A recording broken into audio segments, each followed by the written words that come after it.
ప్రభు యేసుక్రీస్తు నామంలో ఈ లైవ్ వీడియో వీక్షిస్తున్నటువంటి వీక్షకులందరికీ మా యొక్క వందనాలు. నా పేరు టిఎస్ కుమార్. అదేవిధంగా మన మధ్య జాన్ కోయ్య గారు ఉన్నారు, జీసస్ మినిస్ట్రీస్ నుండి Visakhapatnam. Praise Lord brother. Praise Lord అండి. ప్రేక్షకులకి వీక్షకులందరికీ వందనాలు. టిఎస్ కుమార్ బ్రదర్ కూడా నా వందనాలు తెలియజేస్తున్నాను. బ్రదర్. అదేవిధంగా మన మన మన మధ్యకి హైదరాబాద్ నుండి అనిల్ కుమార్ గారు కూడా వస్తారు.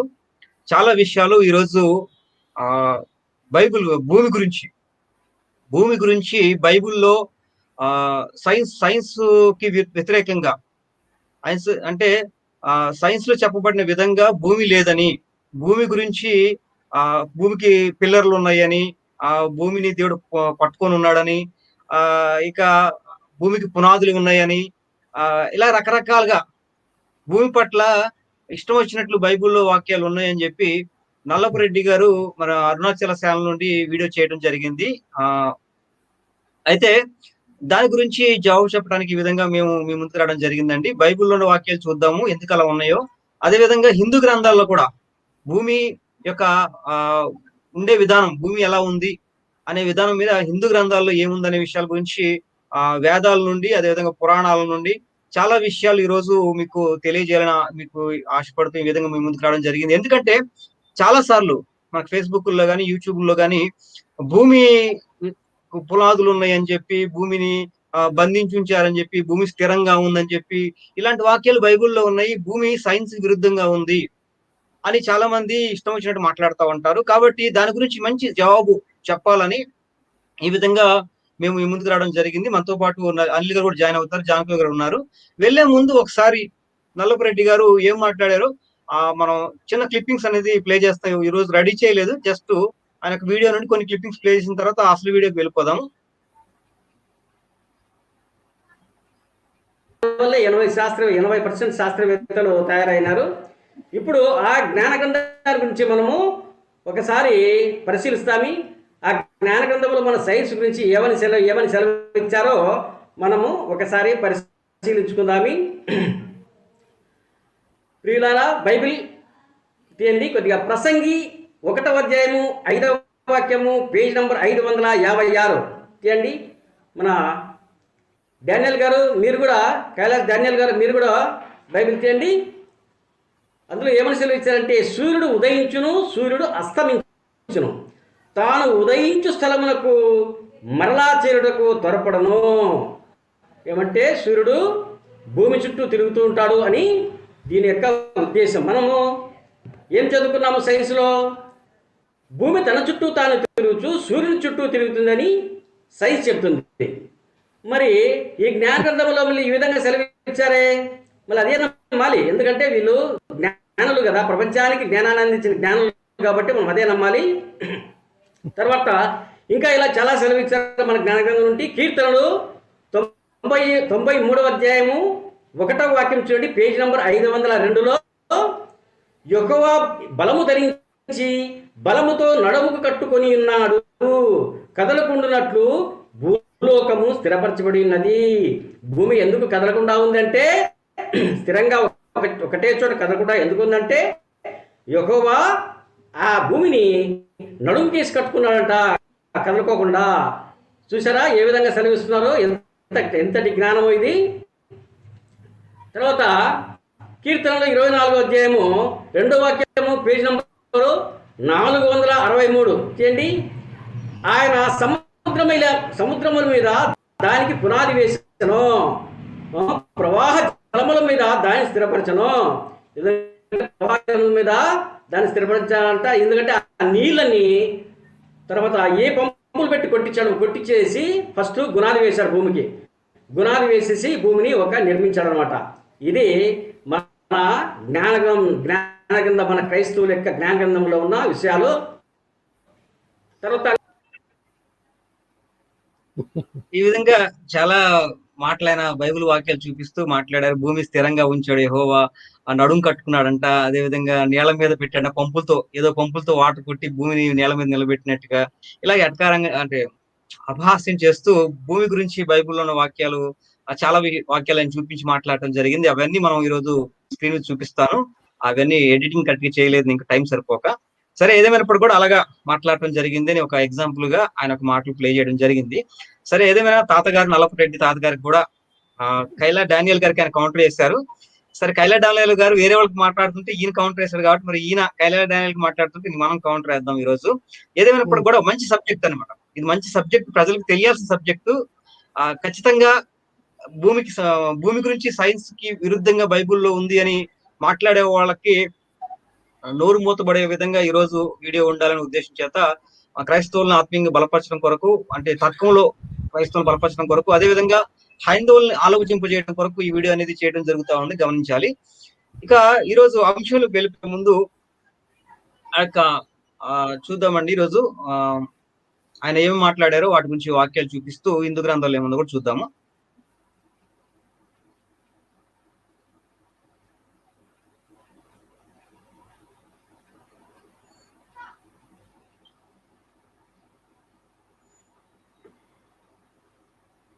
ఇదండి నల్లపరెడ్డి గారు తీసుకున్న వాక్యాలు ఏవంటే ఇవి. ప్రసంగి 1వ అధ్యాయం 5వ వచనం. సూర్యుడు ఉదయించును, సూర్యుడు అస్తమించును, తాను దయించు స్థలమునకు మరలా చేతులకు త్వరపడు. అంటే సూర్యుడు భూమి స్థిరంగా ఉన్నట్లుగా, సూర్యుడు అస్తమించడం కానీ ఉదయించడం కొరకు సూర్యుడు వెళ్తున్నట్లుగా ఉంది భూమి గురించి బైబిల్లో. తప్పుగా ఉంది కదా, సూర్యుడు చుట్టూ భూమి తిరుగుతుంది కానీ భూమి చుట్టూ సూర్యుడు తిరగట్లేదు కదా అనేది నల్లపరెడ్డి గారి యొక్క ప్రశ్న. కానీ నిజానికి అక్కడ చెప్పబడుతున్న విధానం ఏంటంటే సూర్యుడు స్థిరంగా ఉన్నాడా, భూమి స్థిరంగా ఉందని కాదు. కానీ ప్రసంగిలో సొలొమోన్ గారు ఏం చెప్తా ఉన్నారంటే, ఎలాగైతే సూర్యుడు ఉదయించి అస్తమిస్తా ఉంటాడో అలాగా మనిషి జీవితం కూడా అలాగే ఉంటుందని చెప్పి దాని గురించి చూడండి. ప్రసంగి 1:6 తర్వాత వచనాలు చూస్తే అర్థమవుద్ది. పైన ఒక ముక్కను బట్టి కాకుండా కింద వచనాలు చూస్తే అర్థమవుద్ది. ప్రసంగి 1:6, గాలి దక్షిణంలోకి పోయి ఉత్తరంలోకి తిరిగినట్లు ఇట్లు మరలా తిరుగుచు తన సంచార మార్గం తిరిగి వచ్చును. అంటే గాలి ఎలాగైతే వస్తూ పోతా ఉందో అలాగే భూమి కూడా తిరుగుతూ ఉంది. ఇట్లు మరలా తిరుగుచు సంచారం పోతా ఉంది, అంటే తిరుగుతూ ఉంది అని చెప్పిన సందర్భం. అదేవిధంగా అసలు చెప్పాలనుకున్న ఉద్దేశం ఏంటంటే సొలొమోన్ గారికి, మునుపు ఉండినదే ఇక ఉండబోనది, మునుపు జరిగినదే ఇక జరగబోనది, సూర్యుని కింద నూతనమైనది ఏదీ లేదు. అంటే ఆయన చెప్పాలనుకున్న విషయం ఏంటంటే భూమి మీద ఎలాగైతే మనం ఉదయం సాయంత్రాలు చూస్తున్నామో అలాగే కొన్ని జీవితాలు జరిగిన విషయాలే మనం మళ్ళీ జీవితాలు జరుగుతూ ఉంటాయి అని చాలా విషయాలని చెప్పడం జరిగింది. సరే, దాని గురించి చూద్దామండి. ఇంకా నల్లపరెడ్డి గారు అడిగిన విషయాలు ఏంటంటే కీర్తనలు 93:1 ఆయన చూపించిన విషయం ఏంటంటే భూలోకము స్థిరపరచబడి ఉన్నది. యెహోవా భూలోకాన్ని స్థిరపరిచాడంట. అంటే ఒక దగ్గర స్థిరంగా లేదు కదా, భూమి తిరుగుతా ఉంది కదా అనేది మరొక ప్రశ్న. అదే విధంగా కీర్తనలు 24:1 ప్రకారం చూస్తే సముద్రముల మీద దానికి పునాది వేశాను, ప్రవాహ జలముల మీద దాన్ని స్థిరపరిచాను అని కీర్తనలో 24:2 ఉంది. అంటే భూమి స్థిరంగా ఉండేందుకు నేల మీద ఉందంట, పైగా సముద్ర జలాల మీద ఉందంట కదా, భూమి స్థిరంగా ఏం లేదు, తిరుగుతా ఉంది కదా, భూమి కింద నీళ్ళు ఏం లేదు కదా అనేది ఈయన ప్రశ్న. అదేవిధంగా కీర్తనలో 75:3 ప్రకారం చూస్తే భూమియు దాని నివాసులందరూ లయమోగినప్పుడు నేనే దాని స్తంభములను నిలుపుదును. భూమికి స్తంభములు లేవు కదా, భూమి ఆకాశంలో ఉంది కదా, శూన్యంలో ఉంది కదా, గాలిలో ఉంది కదా, మరి ఆ భూమికి స్తంభాలు ఉండటం ఏంటి? భూమి వేలాడబడి ఉంటే మరి దానికి స్తంభాలు పెట్టి ఫిక్స్ చేసినట్లుగా ఉందేంటి బైబుల్లో అని ప్రశ్న అండి. అదేవిధంగా కీర్తనలో 102:25 ప్రకారం చూస్తే అక్కడ కూడా ఆదియందు నీవు భూమికి పునాది వేసితివి, ఆకాశములను కూడా నీ చేతి పనులే. ఇక్కడ కూడా భూమికి పునాది ఉండటం ఏంటి? భూమికి ఒక పునాది అంటూ ఉండటం ఏంటి? భూమి మొత్తం రౌండ్ షేప్ లో ఉండి అది శూన్యంలో వేలాడుతున్నప్పుడు దానికి పునాది ఏంటి? అది ఎక్కడో దేని మీద ఆధారపడి ఉందా ఏంటి అనేది ప్రశ్న అండి. అదేవిధంగా యోబు గ్రంథం 38వ అధ్యాయం 4వ వచనం. ఇక్కడ చూడండి, ఇక్కడ కూడా ఇక్కడ చూడండి, నేను భూమికి పునాదులు వేసినప్పుడు నీవెక్కడ ఉంటివి. ఇక్కడ కూడా భూమికి పునాదులు ఉన్నాయని చెప్పి బైబిల్లో ఉంది. సైన్స్ విరుద్ధంగా ఉంది అనేది వాదన. అదేవిధంగా 38:8వ వచనం, యోబు గ్రంథం 38:8వ వచనం, సముద్రము దాని గర్భము నుండి పొర్లి రాగా తలుపుల చేత దాని మూసిన వాడెవడో. ఏదో సముద్రానికి తలుపులు వేయటం ఏంటి, మూయటం ఏంటి అనేది ఇది ఈ యొక్క నల్లపరెడ్డి గారి యొక్క వాదన. అంటే ఇలాంటి వారు చాలా మంది ఈ విషయాలు చూపిస్తూనే మనకి బైబిల్లో పునాదులు ఉండటం ఏంటి, భూమికి స్తంభాలు ఉండటం ఏంటి, స్థిరపరచడం ఏంటి, ఆగిపోయి ఉందా, భూమి తిరుగుతూ ఉంటది కదా, ఇలాంటి విషయాలు బైబిల్ తెలియదా అనేది చాలా మంది విమర్శించే విషయాలండి. సరే, దీని గురించి జవాబు చూసే ముందు హిందూ గ్రంథాల్లో ఏముంది అనే విషయాల ముందు చూద్దామండి. జాన్ గారు, మీరు బైబిల్ గురించి జవాబు చెప్తారా? ముందు హిందూ గ్రంథాలు వేదాల గురించి వెళ్ళిపోనా? ముందు ముందు వేదాలు కొట్టేయండి, దాని తర్వాత బైబిల్కి వెళ్ళి అప్పుడు అనిల్ దగ్గరికి వెళ్దాం. సరే, ఇక్కడ చూడండి శుక్ల యజుర్వేదము డాక్టర్ దాశరథ రంగాచార్య అనువాదం నుండి మనం తీసుకుంటున్నాము. శుక్ల యజుర్వేద సంహిత 32వ అధ్యాయము 6వ మంత్రం. ఇక్కడ చూస్తే కనుక ఇక్కడ చూడండి, ఎవడు ఉగ్రమగు త్యులోకమును ధరించినాడో, ఎవడు భూలోకమును స్థిరపరిచినాడో. ఇక్కడ యజుర్వేదంలో వేదాలు మూలాలు, హిందూ గ్రంథాలకి వేదాలు మూలాలు, వేదాలు ప్రామాణికము హిందుత్వానికి. చూస్తే కనుక వేదాల్లో అందులో 4 వేదాలు ఉంటాయి. 4 వేదాల్లో యజుర్వేదం అనేది ఒకటి ఉంటుంది. యజుర్వేదంలో మళ్ళీ శుక్ల యజుర్వేదం, సామవేదం అనేవి ఉంటాయి అనమాట. అందులో శుక్ల యజుర్వేదంలో చూస్తే కనుక ఎవడు భూలోకమును స్థిరపరిచినాడు, ఇక్కడ భూలోకమును స్థిరపరిచినట్లుగా ఉందా లేదా? బైబుల్లో ఎలాగైతే భూలోకమును స్థిరపరిచినట్లుగా ఉంది, ఎందుకు ఉందో చెప్తాం. జానకి గారు చెప్తారు ఆ మాట ఎందుకు ఉందో చెప్తాం. అయితే ముందు మాకు బైబిల్ గురించి మేము ఎక్స్ప్లెనేషన్ చేస్తాం. మరి మీ గ్రంథాల్లో ఉన్నటువంటి విషయాలు మీరు ఎందుకు ఎక్స్ప్లెయిన్ చేయరు? ఎప్పుడు హిందూ గ్రంథాల గురించి అడిగితే సమాధానం చెప్పకుండా బైబిల్ మీద బురదల్లే పనిలోనే ఉంటున్నారు. అంటే హిందూ గ్రంథాలు సత్యం లేదనా, సత్యం చెప్పుకునే పరిస్థితిలో ఉన్నారనా అర్థం కావట్లా. నల్లపరెడ్డి గారికి ఎన్నో బైబిల్ జవాబు చెబుతూ హిందూ గ్రంథాలు అడిగాం, కానీ వాటి గురించి ఆయన దాట వేస్తూ ఈ రకంగా మళ్ళీ బైబిల్ మీద దాడి చేస్తా ఉన్నాడు. సరే, మనం ప్రేక్షకులైనా సరే ఆలోచింపు చేద్దాం. చూడండి, శుక్ల యజుర్వేదంలో కూడా ఏముంది? ఎవడు భూలోకమును స్థిరపరిచినాడో అంటే భూలోకాన్ని స్థిరంగా ఉన్నట్లుగా, స్థిరపరిచినట్లుగా, ఒక దగ్గర స్థిరపరిచినట్లుగా మనకి శుక్ల యజుర్వేదంలో ఉంది. అదే విధంగా ఋగ్వేదము 4వ మండలము 50వ సూక్తము 1వ మంత్రం. ఇక్కడ చూస్తే కనుక బృహస్పతి యజ్ఞపాలకుడు, అతడు స్వబలమున పృథ్వీని దశ దిశలను స్తంభింపజేశాను. పృథ్వీని అంటే స్తంభింపజేశాడంట. పృథ్వీ ఆగిపోతే ఏమవుద్ది? ఆటోమేటిక్ మనుషులందరూ చచ్చిపోతారు, జీవజాలం చచ్చిపోతుంది. కానీ ఇక్కడ చూస్తే గ్రంథంలో ఋగ్వేదంలో ఏముంది? బృహస్పతి పృథ్వీని దశ దిశలా స్తంభింపజేసినట్లుగా ఉంది. అంటే భూమి ఆగిపోయినట్లుగా మనకి రాయబడతా ఉంది. బృహస్పతి అనే అతను స్తంభింపజేసినట్లుగా మనకి కనపడతా ఉంది. అదే విధంగా ఇక్కడ చూడండి, ఋగ్వేదం 1వ మండలం 50వ సూక్తము 8వ మంత్రం చూస్తే కనుక ఇక్కడ కూడా సూర్యుడా నీవు కాంతివంతుడవు, కాంతులే కేశములుగా గలవాడవు, నిన్ను సప్తాశ్వములు అంటే 7 గుర్రాలు, 7 కిరణములు నడిపించుచున్నవి. సూర్యుడు అంటే 7 గుర్రాలు, 7 కిరణాలలాగా నడిపిస్తా ఉన్నాయి సప్తాశ్వములు. మన ఎవరిని? భూమిని నడిపిస్తున్నట్టుగా మనకి కనపడతా ఉంది. సూర్యుడా నీవు కాంతులే కేశములు గలవాడవు, నిన్ను సూర్యుడిని 7 గుర్రాలు అంటే నడిపిస్తా ఉన్నాయంట. మరి 7 గుర్రాలు ఎక్కడ ఉన్నాయి చూద్దాం. అదేవిధంగా చూడండి, శుక్ల యజుర్వేదము 5వ అధ్యాయము 16వ మంత్రం. 16వ మంత్రం చూస్తే శుక్ల యజుర్వేదం 5వ అధ్యాయం 16వ మంత్రం చూస్తే ఇక్కడ చూడండి, ఇక్కడ విష్ణు నీవు స్వకిరణములచే ద్వాదా పృథ్వీలను అంటే భూమి, పృథ్వీలను స్తంభింపజేసినావు. భూమిని అంటే స్తంభింపజేసినట్లుగా ఎవరో విష్ణు అంటే విష్ణువు స్తంభింపజేసినట్లుగా మనకి శుక్ల యజుర్వేదం చెప్తా ఉంది. భూమిని స్తంభింపజేసినట్లుగా. భూమి ఆగిపోతే ఆటోమేటిక్ గా ప్రపంచం నాశనం అయిపోద్ది. అంటే అనిల్ గారిని తీసుకోండి, వచ్చారట.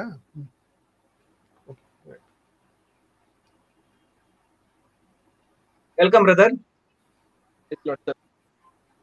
బ్రదర్ అదే మీరు వచ్చారు, లేట్ అవుతుంది, ఇలా కొంచెం స్టార్ట్ చేశాను. Okay sir, please sir continue sir. వేదాలు కంటిన్యూ చేసేస్తున్నాను సార్. శుక్ల యజుర్వేదం ప్రకారం చూస్తే విష్ణు ఏం చేశారంటే పృథ్వీని స్తంభింపజేసినట్లుగా ఉంది.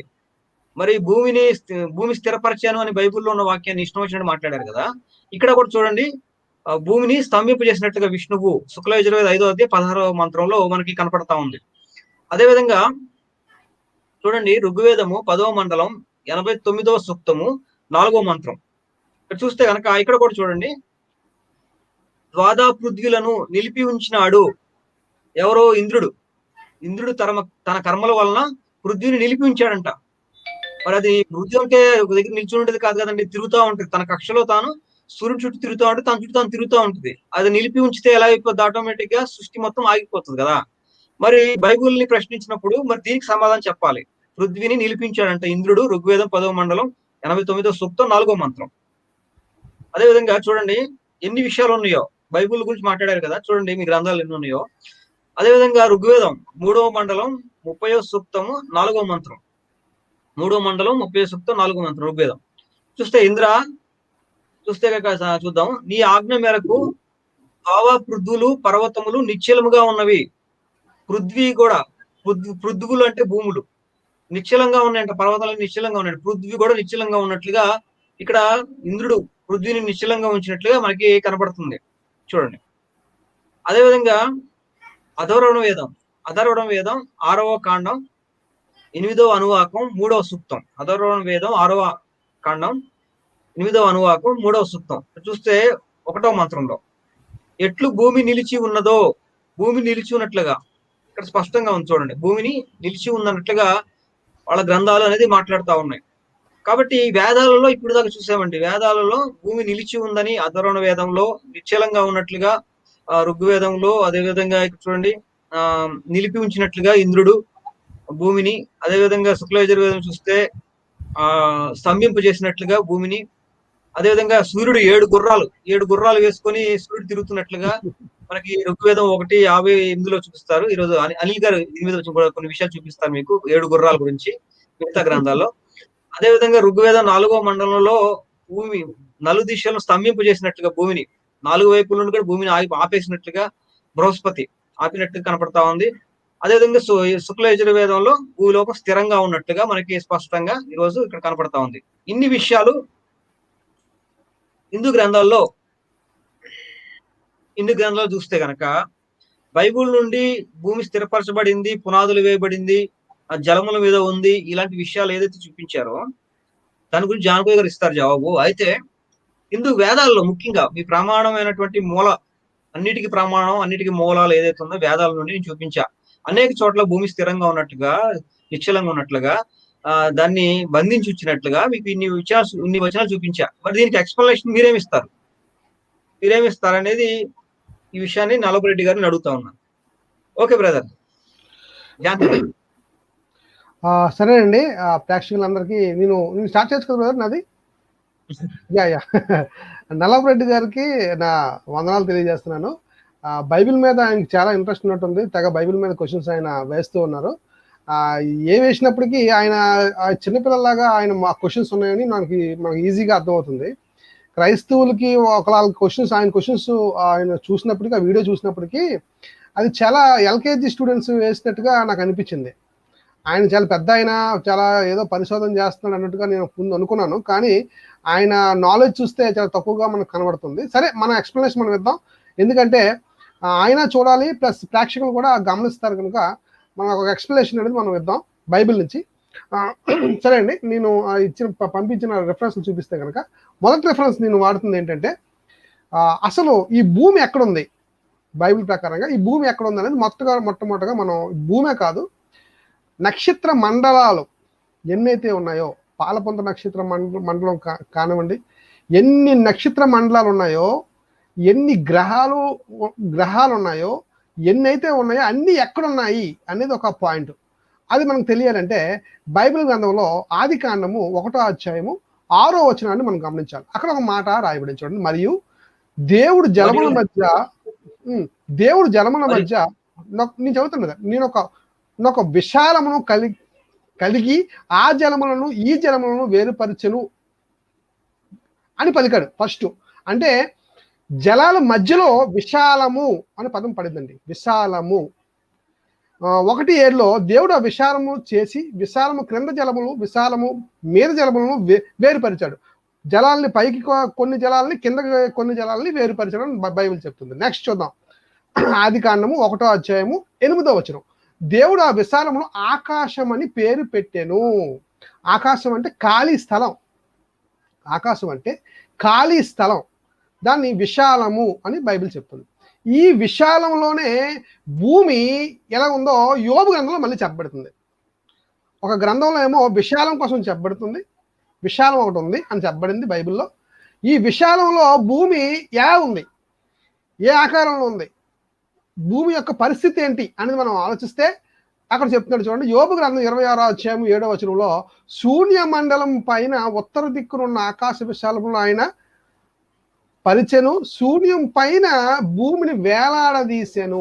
భూమి వేలాడుతుంది అని బైబిల్ చెప్తుందండి. ఏమండి, ఒక వస్తువు వేలాడితే ఎలా ఉంటుంది బాగా గమనించాలి. ఒక వస్తువు వేలాడితే ఎలా ఉంటుంది, అంటే దీన్ని బట్టి కూడా మనకు ఒకటి అర్థమవుతుంది, భూమి గుండ్రంగా ఉంది, భూమి గోళాకారంలో ఉంది అని మనం ఈజీగా మనకు అర్థమవుతుంది. ఎందుకంటే విశ్వంలో ఖాళీ స్థలం, విశ్వం అంటే నథింగ్ బట్ ఖాళీ స్థలం. ఈ ఖాళీ స్థలంలో ఒక చోట భూమి వేలాడుతుంది. భూమి కోసం చెప్తున్నాడు స్పెషల్గా. అలాగే నక్షత్ర మండలాలు, నక్షత్రాలు, గ్రహాలు అన్నీ కూడా బైబిల్ చెప్తుంది. హెబ్రీ పత్రిక 1వ అధ్యాయం 11వ అధ్యాయంలో ప్రపంచములు అనే పదం వాడింది. అక్కడ ప్రపంచములు అనే పదం వాడింది బైబిల్. అంటే ప్రపంచాలు ఉన్నాయా? ఉన్నాయి. పాలపుంత నక్షత్ర మండలం ఒకటి, ఆండ్రోమీడియా నక్షత్ర మండలం, చాలా నక్షత్ర మండలాలు ఉన్నాయి. ఇవన్నీ కూడా విశాలంలో ఉన్నాయి, ఈ విశాలంలోనే ఉన్నాయి. ఈ విశాలంలో భూమి ఎలా ఉందంటే వేలాడుతుంది అని మనం గమనించాలి. ఇకపోతే యోబు గ్రంథం 37:12 అండి. మీరు 11 వేశారు. 12లో అక్కడ ఏముందంటే యోబు గ్రంథం 37:12 మనం చదివినట్లయితే, మరియు ఆయన మేఘాల కోసం రాయబడుతూ, మేఘాలు మెరుపుల కోసం రాయబడుతూ అక్కడ ఒక మాట ఉందండి. ఆయన చేత నడిపింపబడి భూగోళం మీద అనే పదం రాయబడుతుంది. మళ్ళీ చెప్తున్నాను, ప్రేక్షకులను గమనించాలి.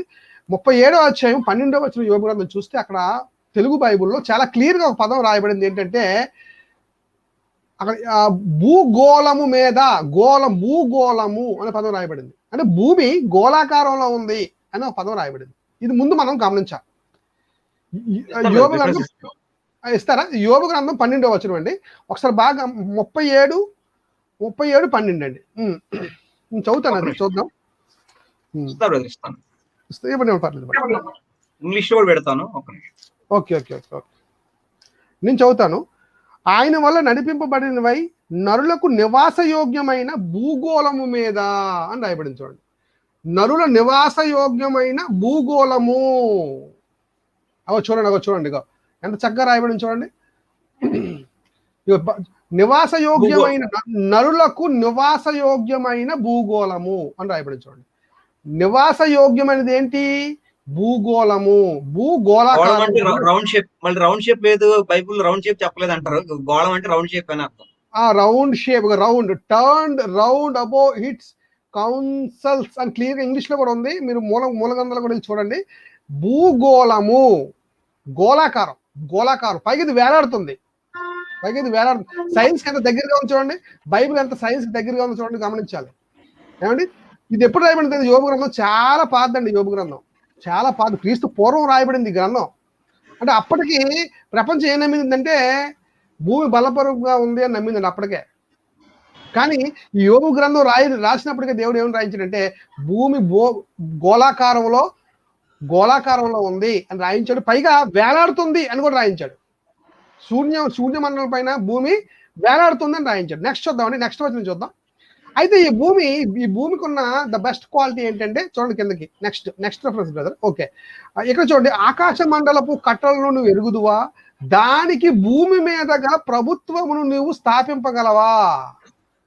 ఆకాశ మండలాలకి, ఈ నక్షత్ర మండలాలన్నిటికి కూడా, ఈ విశాలంలో ఉన్న అనేకమైన మండలాలు, అనేకమైన గ్రహాలు, నక్షత్రాలు, సూర్యుడు, చంద్రుడు,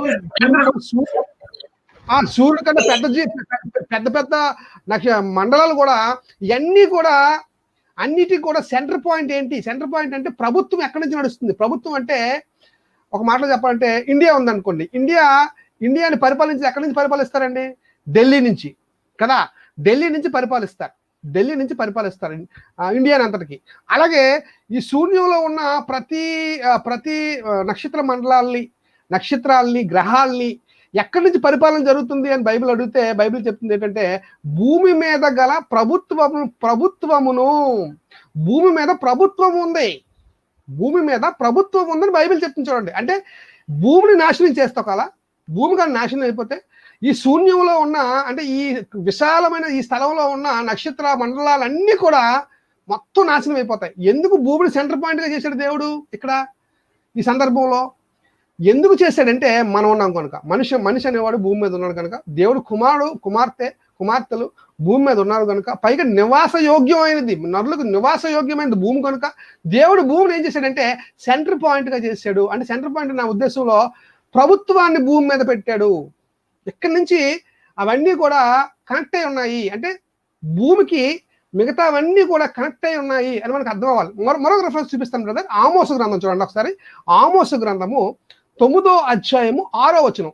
ఇక్కడ చూడండి, ఆకాశమందు తన కొరకు మేడ గదులను కట్టుకున్న వాడును, ఆకాశ మండలమునకు భూమి మీద పునాదులు వెయ్యువాడును. బాగా గమనించాలండి. ఆకాశ మండలమునకు భూమి మీద పునాది ఉందట. ప్రతి దానికి ఒక పునాది ఉంటుందండి. ఇల్లుకి పునాది ఉంది, ఇల్లుకి ఒక పునాది ఉంటుంది కదా.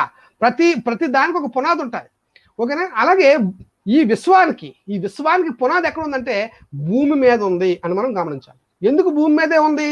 ఎందుకంటే భూమి మీద మనిషి ఉన్నాడు, నివాస యోగ్యముగా భూమిని దేవుడు పెట్టాడని బైబిల్ చెప్తుందండి. పైగా అది వేలాడుతుంది, పైగా ఇది గోళాకారంలో ఉంది. చూడు సైన్స్కి ఎంత దగ్గరగా ఉంది, దగ్గరగా ఉంది. అసలు సైన్సే బుక్, బైబిల్ ఇది సైన్స్ బుక్. ఇది నువ్వు బైబిల్ చదివితే సైన్స్ చదివినట్లే, గమనించాలి.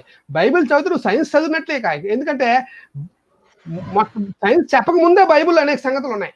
మరొక సంగతి ఇక్కడ పునాది అనే విషయం వచ్చేసరికి బ్రదర్, మనిషి కొరకు దేవుడు ఈ సృష్టి చేస్తూ ఆ ఋతువులు అన్ని మనిషికి అనుకూలంగా ఉండేలాగా ఏర్పాటు చేస్తూ, ఋతువులు ఎలా ఏర్పడతాయి అంటే మనం టోటల్ విశ్వాన్ని బట్టి ఋతువులు ఏర్పడతాయి కదా. అంటే టోటల్ దేవుడి ఉద్దేశం, మనిషి పట్ల ఉన్నటువంటి దేవుడి ఉద్దేశం కొరకు మాత్రమే సృష్టి మొత్తం ఏర్పాటు చేశాడు. కాబట్టి భూమి పునాదిగా పెట్టాడు దేవుడు. ఎస్, భూమి పునాదిగా పెట్టాడండి. రైట్. నెక్స్ట్ భూమి వల్ల ఇది అంతా ఏర్పడుతుంది కాబట్టి భూమి పునాదిగా తీసుకుంటున్నారు. భూమి వల్ల అంత వచ్చింది. అసలు భూమి లేకపోతే ఇంక ఎందుకు? మిగతా అక్కడ మనుషులు లేరు కదా. చెప్పండి, ఏదో చెప్తారు అని చెప్పండి సార్. ఇక్కడ ఆమోస్ గ్రంథం 9వ అధ్యాయం 6వ వచనంలో ఈ భూమికి పునాదులు అంటే వీళ్ళు ఏమనుకుంటారంటే, మనం జనరల్ గా ఇల్లు కట్టేటప్పుడు కొంచెం పునాది తవ్వి అక్కడ మనం ఈ గన్నెట్ రాళ్ళు వేస్తాం. గన్నెట్ రాళ్ళు వేసి ఇక్కడ నుంచి ప్లింత్ ఏరియా స్టార్ట్ అని చెప్పి పునాదులు అక్కడ మనం ఎలిఫెంట్ ఫుట్టింగ్ వేసి కాలమ్స్ చెప్తాం కదా. కాలమ్స్ లేపుతారు ఎలిఫెంట్ ఫుట్టింగ్ వేసిన తర్వాత, అంటే ఇన్సైడ్ ద ప్లింత్ ఏరియా. ఆ తర్వాత మళ్ళీ కాలమ్స్ లేపిన తర్వాత దానికి బీమ్స్ వగేరా వేస్తాము. దానికంతా పునాది, ఆ ఫౌండేషన్ అంతా అదే. అది వీళ్ళు ఏమనుకుంటారు అంటే, భూమికి పునాదులు ఉన్నాయా అంటే భూమి ఏదో 4 స్తంభాల మీద ఎలాడుతున్నాయి అని అనుకుంటారు. యాక్చువల్ గా వాళ్ళు ఆలోచించడానికి గల కారణం ఏంటి నేను ముందు చెప్తాను. కానీ ఇక్కడ మనం అర్థం చేసుకోవాల్సింది ఏంటంటే, భూమికి పునాదులు ఉన్నాయంటే ఇక్కడ ఆమోసు ప్రవక్త గారు he's talking about tectonic plates. He's talking about tectonic plates. Tectonic plates అనేది కాంటినెంటల్ డ్రిఫ్ట్ జరిగిన తర్వాత ఆ tectonic plates they are firm so that human being can live. మనిషి ఇప్పుడు భూమి ఫస్ట్ లోపల కోర్ ఉంటుందండి, డీపెస్ట్ కోర్ మ్యాంటిల్ పైన ఎర్త్ క్రస్ట్, ఆ తర్వాత surface of the earth. So ఇక్కడ మనం ఏం అర్థం చేసుకోవాలంటే, సర్ఫేస్ ఆఫ్ ద ఎర్త్, ఈ ఎర్త్ క్రస్ట్ ఏదైతే ఉందో ఆ క్రస్ట్ మీద మనకు టెక్టానిక్ ప్లేట్స్ ఉంటాయి. ఒకవేళ టెక్టానిక్ ప్లేట్స్ కానీ జరగడం కొంచెం ఊగింది, టెక్టానిక్ ప్లేట్ జరిగింది, టెక్టానిక్ ప్లేట్ ఇంబ్యాలెన్స్ గా ఉన్నప్పుడు మనకి సునామీ వస్తుంది, ఎర్త్ క్వేక్స్ వస్తాయి. ఆ తర్వాత ఆ ఎర్త్ ప్రెషర్ ఎక్కువ అవ్వడం వల్ల మనకి వాల్కనిక్ ఇరప్షన్స్ కూడా వస్తాయి, ప్రెషర్ ఎక్కువైనందుకు. ఓకే. సో ఇక్కడ దేవుడు completely he's talking about the tectonic plates. ఏమని చెప్తున్నారంటే, నేను అవి కదలకుండా వాటిని పునాదుల్లాగా గట్టిగా బిగించి పెట్టాను so that you people can live అని. అది ముందుకు చెప్తాను కదా, అది ముందుకు ఇంకా లింక్ ఉంది. Next continue sir. Next mecha గ్రంథం చూడండి ఒకసారి, ప్రేక్షకులందరూ దయచేసి గమనించాలి. ఇక్కడ ఇంతవరకు నేను ఏం చెప్పానంటే భూమి మిగతా లింక్ అయి ఉందని చెప్పాను. అంటే ఎందుకంటే అన్ని దాని రొటేషన్ అండ్ ఇవన్నీ జరుగుతున్నాయి కనుక భూమిని చేసేటంటే మెయిన్ ఇంపార్టెంట్ గ్రహంగా దేవుడు చేశాడు. ఇప్పుడు భూమికి ఏది పునాది అని అడిగితే మికా గ్రంథము 6వ అధ్యాయము 2వ వచనం చూద్దామండి. 2వ మాట చదువుతున్నాను. భూమికి పునాదులుగా ఉన్న పర్వతములారా అని పదం రాయబడింది. బాగా గమనించాలి ప్రేక్షకులారా. భూమికి పునాదులు ఏంటి అని ఆలోచిస్తే పర్వతాలు అని చెప్పబడింది. చూడండి, భూమి మీద ఎత్తులు ఉంటాయి, పల్లాలు ఉంటాయి. ఎత్తులు పల్లాలు లేకపోతే భూమి ఉండదు అసలు. గమనించాలి. మీరు సైంటిస్ట్ని ఎవరైనా అడగండి. ఇప్పుడు విశాఖపట్నంలో కొండలు ఉన్నాయి. ఈ కొండలు చాలా మంది తవ్వేస్తే వాళ్ళు ఒక హెచ్చరిక ఇస్తారు. ఏంటో తెలుసా? మీరు కొండలు తవ్వకండి. కొండలు ఎప్పుడైతే తవ్వడం ఒక మనిషి మొదలెడతాడో అప్పుడు ఏమవుతుందంటే బ్యాలెన్స్ పోద్ది ఆ ఏరియాకి ఏమవుతుందంటే మీరు ఇందాక చెప్పాను కదా, ప్లేట్స్ అన్నారు కదా, ఆ ప్లేట్స్ ఏమవుతాయంటే డిస్టర్బెన్స్ వస్తుంది అనమాట. అసలు కొండలు ఎందుకు ఉన్నాయి, పర్వతాలు ఎందుకు ఉన్నాయి అసలు భూమి మీద? మనకి పదునైన చక్కటి ఉండడానికి గ్రౌండ్ ఉంది. అలాగే పక్కన కొన్ని ఏరియాలో కొండలు ఉన్నాయి. ఈ కొండలు కానీ తీసేసి అవి చెక్కిసాం అనుకోండి, బ్యాలెన్స్ తప్పిపోద్ది భూమి. బాగా గమనించాలి. అప్పుడు ఏమవుతుందంటే భూకంపాలు వస్తాయి, సునామీలు వస్తాయి, మీరు చెప్పినట్టుగా, అనిల్ గారు ఇప్పుడు చెప్పినట్లుగా గమనించాలి. అందుకే భూమికి పునాదులుగా ఉన్న పర్వతములారా, ఈ పర్వతాలు దేవుడు పునాదులుగా ఉంచాడు. దేవుడు అంటే బ్యాలెన్స్ చేస్తున్నాడు. బాగా గమనించాలి. భూమిని బ్యాలెన్స్ చేస్తున్నాడు అంటే భూమికి పునాది ఏంటంటే పర్వతాలు. అందుకే పర్వతాలు తవ్వకూడదు. బాగా గమనించాలి. దేవుడే పెట్టాడు, పర్వతాలు పెట్టాడు, ఎత్తులు పెట్టాడు, పల్లాలు పెట్టాడు. ఎత్తులు పల్లాల వల్ల భూమి బ్యాలెన్స్ చేస్తున్నాడు అని మనం గమనించాలి. ఇది సైంటిఫిక్ గా ప్రూవ్ అవుతుంది. కాబట్టి మీరు చూసుకోండి. ఇంకో పాయింట్ చూద్దాం. 24:1 కీర్తన గ్రంథం 24:1 చూద్దామండి. భూమియు దాని సంపూర్ణతయు, లోకమును దాని నివాసులు, యెరూషలేము. రెండో మాట, ఆయన సముద్రం మీద దాని పునాదులు వేసెను, ప్రళయ జలం మీద దాన్ని స్థిరపరిచెను. బాగా గమనించాలి. ఒక పక్క ఒక పక్క కొండలు ఉంటాయి, ఒక పక్క సముద్రాలు ఉంటాయి. బాగా గమనించండి. ఒక షిప్, కొన్ని షిప్పులు మన పోర్ట్లో కొన్ని షిప్పులు ఆగుతాయండి. ఆ షిప్పుల్లో ఒక్కొక్కసారి ఏం చేస్తారు తెలుసా, దాన్ని బ్యాలెన్స్ చేయడానికి సముద్రంలో నీరు తీసి దానిలో ఒక్కొక్కసారి ఒక సైడ్ని వేస్తారు. బాగా గమనించాలి. దాని తర్వాత కొంత బ్యాలెన్స్ తప్పిపోయిన తర్వాత ఆ నీళ్ళు ఏం చేస్తారంటే బయటికి పంపించేస్తూ ఉంటారు. ఎవరినైనా మీరు మెరైన్ ఇంజనీర్ని అడగండి, ఈ విషయాన్ని ఈజీగా చెప్తారు. నేవీలో పనిచేసిన వారు కానివ్వండి, ఈ ట్రేడ్కి సంబంధించిన షిప్స్ నడిపే వారిని ఏం చేస్తారంటే ఆ షిప్ని బ్యాలెన్స్ చేయడానికి కొన్ని సమయాల్లో షిప్లో కూడా ఏం పెడతారంటే వాటర్ పెడతారు. గమనించాలి. ఇక్కడ సముద్రాల మీద దాని పునాది వేసాను అని ఒక మాట రాయబడింది.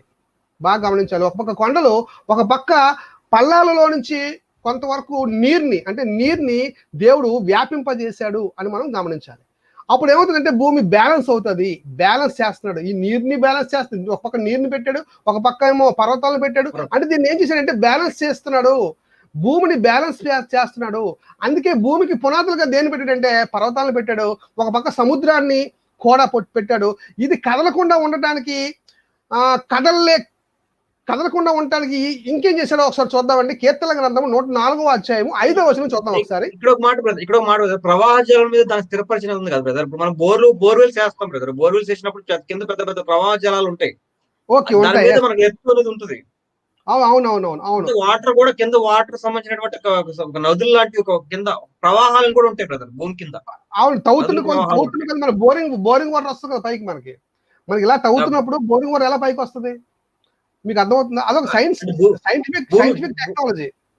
భూమి స్ట్రక్చర్ గురించి మొత్తం బైబుల్ వివరిస్తా ఉంది. భూమి స్ట్రక్చర్ చక్కగా వివరిస్తుందండి. ఇప్పుడు మరొక మాట చూద్దామండి. భూమి ఎన్నటికీ కదలకున్నట్లు ఆయన దాని పునాదుల మీద స్థిరపరిచను అనగానే ఇది పట్టుకొని ఏం చేస్తారంటేనండి, ఇదిగో భూమి కదలలేదు అని బైబిల్ చెప్తుంది అనేస్తారు. అసలు అది ఎందుకు అలా చెప్పాడో అసలు ఏ మాత్రం తెలుసా ప్రపంచానికి?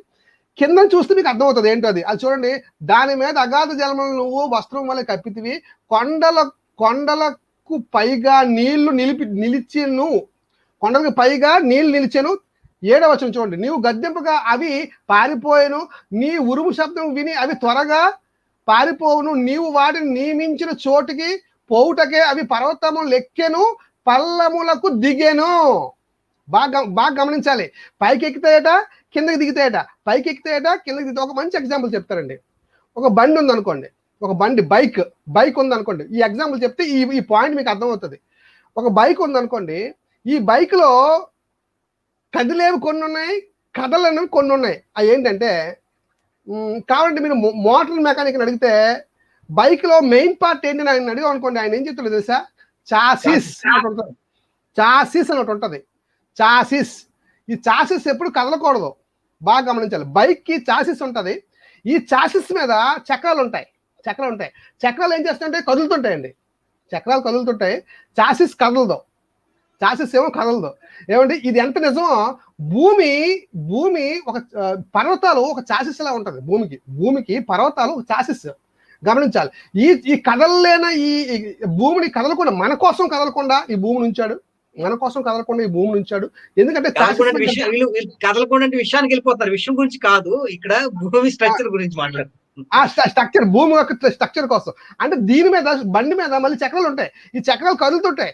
అలాగే భూమి మీద సముద్రం పైకి ఎగురుతుంటది, కిందకి వస్తుంటది, పైకి ఎగురుతుంటది, కిందకి వస్తుంటది ప్రెజర్ వల్ల కదా. అంటే భూమిని ఏం చేస్తాడంటే బ్యాలెన్స్ చేస్తూ నడిపిస్తున్నాడు దేవుడు. బ్యాలెన్స్ చేస్తూ నడిపిస్తున్నాడు అనే పాయింట్ మీద ఇక్కడ మనకి కదలలేదని రాయబడింది, కానీ యాక్చువల్ భూమి కదలకుండా లేదు.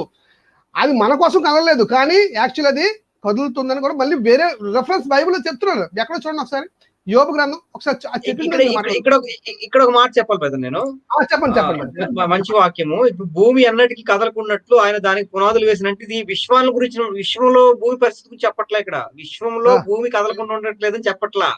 దాని గురించి దాని మీద అంటే భూమి స్థిరంగా, అంటే ఒక కక్షలో స్థిరంగా తిరుగుతూ ఉంది, దాని యొక్క ఆర్బిట్ లో తిరుగుతా ఉంది, సూర్యుడు చుట్టూ తిరుగుతా ఉంది కాదంటలా. కాకపోతే ఈ తిరుగుతున్నప్పుడు అది ఎటు పడితే అటు వెళ్ళిపోకుండా, బ్యాలెన్స్ అన్బ్యాలెన్స్ అవ్వకుండా అది ఒక బ్యాలెన్స్ లో ఉండేలాగా దాని మీద భూమి బ్యాలెన్స్ అయిపోతుంది. మళ్ళీ ఇది తిరిగి భూమి తనకు తను బ్యాలెన్స్ చేసుకుంటూ సూర్యుని చుట్టూ తిరగాలి.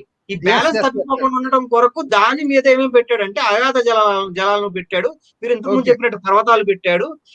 ఈ జలాలు మళ్ళీ బ్యాలెన్స్ అయ్యేటట్టుగా ఈ కొండల మీద నీళ్లు ఉండేటట్టు, కొండల మీద నీళ్లు ఉండేటట్టు చేశాడు. మళ్ళీ నీళ్లు అటు ఇటు పొర్లిపోయేటట్టు చేశాడు. ఇదంతా ఎందుకు? భూమి బ్యాలెన్స్ లో ఉండేటట్టుగా. అంటే ఆకాశంలో బ్యాలెన్స్ కోసం కాదు, ఆకాశంలో బ్యాలెన్స్డ్ గా సూర్యుడు తిరిగేలా, కక్షలో తిరిగేలాగా, అలాగే తనకు తాను ఒక బ్యాలెన్స్ లో ఉండేటట్టుగా, ఒకే బ్యాలెన్స్ లో ఉండేటట్టుగా అని కారణాలు చెప్తున్నాడు. విశ్వంలో భూమి స్థిరంగా ఉండటం గురించి కాదు మనం మాట్లాడేది, కక్షలో తిరిగేటప్పుడు భూమి స్థిరంగా ఉండటం కొరకు మాట్లాడుతున్నట్టుగా ఈ దాని మీద అనే పదాన్ని వదిలేస్తారు. దాని కారణాలు చెప్తారు. ఓకే, అనిల్ గారు చెప్తారు. చెప్పండి సార్. అనిల్ గారు, జనరల్ గా క్రికెటర్స్ ఉంటారు కదా సార్, స్పిన్ బౌలింగ్ వేసే వాళ్ళు ఉంటారు కదా. అవును. ఊరికే బాల్ ని రుద్ది దాన్ని రఫ్ సర్ఫేస్ చేస్తుంటారు. అవును. అది సర్ఫేస్ రఫ్ అయితే గానీ అది స్పిన్ అవ్వదు. అవును. అంటే ఇక్కడ దేవుడు భూగోళం గురించి చెప్పట్లేదు, కానీ he's telling about a particular piece of land, and అది ఎత్తులు పల్లాలతో ఉంది, so that it can spin, so that it can rotate. ఎందుకంటే ఇప్పుడు క్రికెటర్స్ ఉన్నారండి, ఇంకా ప్యాంట్ కేసి బాల్ రుద్దుతూ దానికి ఉన్న పాలిష్ అంతా తీసేసి ఆ గతి ఇంకా ఆ స్పిన్ బాల్ తన నియంత్రణలో పెట్టుకొని అది ఎంత అమౌంట్ ఆఫ్ స్పిన్ తిరగాలి అనేది ఆ బౌలర్ కి తెలుసు. సో ఇక్కడ అందరికన్నా ఫస్ట్ బౌలర్ దేవుడే. భూమి యొక్క సర్ఫేస్ ఎలా ఉండాలి, దాని మీద కొండలు ఎలా ఉండాలి, దాని మీద ఎంత, ఇప్పుడు దానికంటూ ఒక టెంపరేచర్ కూడా ఉండాలి. అవును. ఇప్పుడు సూర్యుడికి టెంపరేచర్ ఉంది సార్, భయంకరమైన టెంపరేచర్ ఉంది లోపల బయట. కానీ it is a star and it cannot move. అది ఒక ఫిక్స్డ్ ప్లేస్ లో ఉంది. కానీ అన్ని ప్లానెట్స్ కి ఫైర్ అనేది లోపల ఉంది. అది ఒక ఎనర్జీ కింద తీసుకున్నా అది ఎలా తిరగాలనేది దాని సర్ఫేస్ ఎత్తులు పల్లాలు, దాని చల్లదనం, దాని వేడితనం, ఇవన్నీ కూడా తప్పకుండా పరిగణలోకి తీసుకోవాలి. అవును. దాని గురించి దేవుడు ఇక్కడ చెప్తున్నాడు సార్. నాకు అనిపిస్తుంది, మరి మీరేమంటారు? సరే. నెక్స్ట్ చూద్దామండి. ఇంకో పదం చూడండి. నెక్స్ట్ లాస్ట్ చూడండి, యోబు గ్రంథము 9వ అధ్యాయం 6వ వచనం చూడండి. భూమిని దాని స్థలములో నుండి కదిలించువాడు ఆయనే. ఏమండి? అని భూమిని ఇప్పుడు ఏం చేస్తున్నారు? తల నుంచి ముందు ఆయన ఎలా తయారు చేశారు? స్టాసిస్ తయారు చేశారు, కొండలు, దాని తర్వాత ఏరియా, సముద్రాలు ఎన్ని పెట్టి ఏం చేశాడంటే ఆర్డర్ వేశాడు, ఇక నువ్వు స్టార్ట్ అవ్వు, ఎప్పటికీ ఆగొద్దని చెప్పి ఆజ్ఞ ఇచ్చాడు. ఆ రోజు ఆజ్ఞ ఇచ్చాడు, ఈ రోజు వరకు తిరుగుతూనే ఉంది. అందుకే భూమిని దాని స్థలములో నుండి కదిలించువాడు ఆయనే అని బైబిల్ చెప్తుంది. అంటే భూమి కదులుతుందని క్లియర్ గా బైబిల్ ఇక్కడ యోబు గ్రంథం 9వ అధ్యాయం 6వ వచనంలో చెప్పబడుతుంది. చాలా మంది మూర్ఖులు అండి నాకు ఒక ప్రశ్న వేశారండి. ఏంటంటే, ఇప్పుడు భూమి ఎలా ఉంది కదా, ఈ భూమి మీద వాటర్ ఎలా నిలబడి ఎందుకు ఉంది, మీ బైబిల్ ఎప్పుడైనా చెప్పిందని అడిగారండి. ఒక రెఫరెన్స్ మర్చిపోయిన బ్రదర్, ఒకసారి పెడతారా బ్రదర్? సామెతల గ్రంథము 30వ అధ్యాయం 4వ వచనం, 30వ అధ్యాయం 4వ వచనం పెట్టండి బ్రదర్. ఆ క్వశ్చన్ ఏంటంటే, ఈ భూమి ఎలా ఉంది కదా, దాని మీద వాటర్ ఎలా వేస్తే పడిపోవాలి కదా, ఇలాగా రౌండ్ గా ఉంది భూమి, ఇలా పడిపోవాలి. ఇలా పడిపోకుండా ఇలా ఎందుకు నిల్చుంది, మీ బైబిల్ ఎప్పుడైనా చెప్పిందా అని అడిగారండి చాలా మంది. అలాంటి వారందరికీ ఒక మంచి రెఫరెన్స్ PS కుమార్ బ్రదర్ చదువుతారు, చూద్దాం ఒకసారి. చదవండి బ్రదర్. కనపడుతుందా బ్రదర్ స్క్రీన్ మీద? కనబడుతుంది. ఆకాశమునకెక్కి మరలా దిగువాడెవడు, ఆ, తన పిడికిళ్ళతో గాలిని పట్టుకుని వాడెవడు, బట్టలో నీళ్లు మూట కట్టిన వాడెవడు, భూమి యొక్క దిక్కులన్నిటినీ స్థాపించిన వాడెవడు, ఆయన పేరేమి, ఆయన కుమారుని పేరేమి నీకు తెలిసి ఉన్నదా? సో ఆకాశంకి ఎక్కి మరలా దిగిన వాడెవడు, తన పిడికిలలో గాలిని పట్టుకున్నవాడెవడు, పిడికిలతో గాలి పట్టుకున్నాడు. చూడండి ఇంకో పాయింట్ చూడండి, బట్టలో నీరు మూట కట్టిన వాడు ఎవడు, భూమి యొక్క బట్టలో నీరు ఎవరైనా అంటే మనకు అర్థం అవ్వాలని చూడండి. బట్టలో నీళ్ళు ఎలా వేస్తామండి? ఒక మూటలో కట్టి బట్టలో నీళ్ళు వేస్తే నీరు ఉంటుందా? నీరు కిందకి వెళ్ళిపోద్ది కదా. కానీ ఇక్కడ బట్ట అనే ఒక పదాన్ని యూజ్ చేస్తున్నాడు దేవుడు అని మనకు అర్థం అవ్వాలని. బట్టలో నీళ్లు మూట కట్టిన వాడు ఎవడు అనే పదాన్ని మనం బాగా ఆలోచిస్తే అక్కడ ఏమంటే బట్టలో నీటిని మూట కట్టిన వాడు అంటే అర్థం ఏంటండి? ఏమండి అంటే అలా నీళ్లు పడకుండా ఒక బట్ట లాంటిది వేశాడు. చూడు ఓజోన్ పొర ఉంది. ఇదంతా ఈ ఓజోన్ పొర రౌండ్గా భూమి చుట్టూ ఉంటది, ఆవరించి ఉంటది. గమనించాలి మీరు. అంటే ఇదంతా కూడా గ్రావిటేషనల్ ఫోర్స్ తో ఇలా లాగుతూ, అంటే ఆ నీరుని ఎలాగా చూసారా భూమి మీద మనం పడకుండా ఉండడానికి కారణం ఏంటంటే ఆ గ్రావిటేషనల్ ఫోర్సే కదా. అంటే దేవుడు చెప్పలేదంటూ ఏమీ లేదంటారు. నేను బైబిల్ సముద్రం పైన ఏమీ లేకపోయినా దేవుడు వాటిని ప్రజలతో ఉంచాడు కాబట్టి. చూడండి ఎంత మంచి సైన్స్ ఉందో బైబిల్లో. అసలు దీనికి మించిన సైన్స్ ఎక్కడైనా ఉందా? అసలు దీనికి మించిన సైన్స్ ఉందా? ఏమంటే ఇలాంటి వండర్ఫుల్ చాలా విషయాలు బైబిల్లో ఉన్నాయి బ్రదర్. కనుక ఈ నలపరెడ్డి గారు బాగా ఆలోచించాలి. మేము ఇప్పుడు అందించిన ఈ వాక్యాలు బాగా ఆలోచించాలి. భూమి కదులుతుంది, ఎందుకు కదలట్లేదని రాయబడింది, ఎందుకు కదులుతుందని రాయబడింది, అసలు దాని మీద ఉన్న కదలకలేంటి, దాని మీద ఉన్న నియమాలు ఏంటి, నిబంధనలు ఏంటి, భూమికి వచ్చిన ఆజ్ఞ ఏంటి, దేవుడు భూమికి ఇచ్చిన ఆజ్ఞ ఏంటి, భూమి దేనికి పునాది, భూమికి పునాది ఏంటి, ఏమండి ఇవన్నీ విషయాలు అర్థం అవ్వాలంటే ముందు నువ్వు తెలుసుకోవాలి. నువ్వెవరంటే దేవుడు కుమారుడివి, నువ్వెవరంటే దేవుడు కుమార్తెవి. కనుక నువ్వు భూమి మీద ఉండాలి. కనుక నివాస యోగ్యమైన భూగోళం మీద నిన్ను పెట్టాడు. కనుక భూమి చాలా ఇంపార్టెంట్. అందుకే మిగతా గ్రహాలతో పోల్చుకుంటే భూమి చాలా ఇంపార్టెంట్. ఎందుకంటే ఈ భూమి నుంచే అన్ని జరగాలని దేవుడు కోరుకున్నాడు. ఈ భూమి మీద మనిషిని పెట్టాడు. ఈ భూమి మీదకే యేసుప్రభువు దిగొచ్చారు. మిగతా గ్రహాల్లోకి వెళ్ళేది అయినా బైబిల్ ఏం చెప్తుంది? భూమి మీద దిగొచ్చాడంటే అర్థం ఏంటి అంటే భూమి చాలా ఇంపార్టెంట్ అని అర్థం. మనిషి తన స్వరూపంలో తన పోలికలో చేశానన్నాడు మనిషిని. అప్లై చేయలేదు.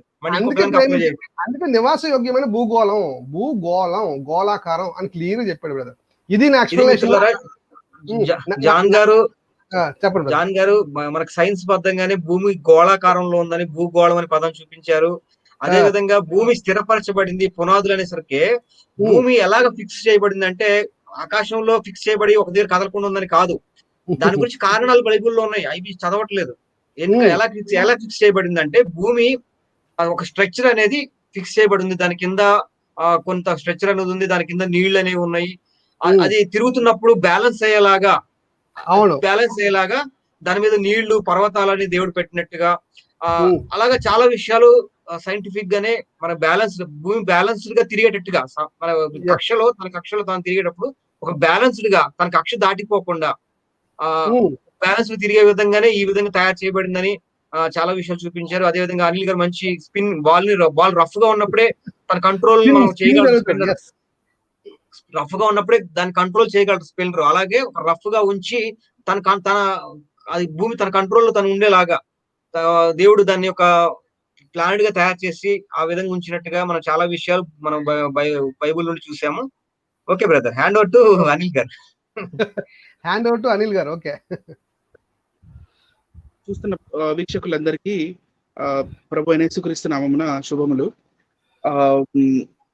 ఇది మనది కౌంటర్ వీడియో అయినా కూడా నేను పెద్దగా కౌంటర్ వీడియోగా నేనేం ఫీల్ అవ్వట్లేదు.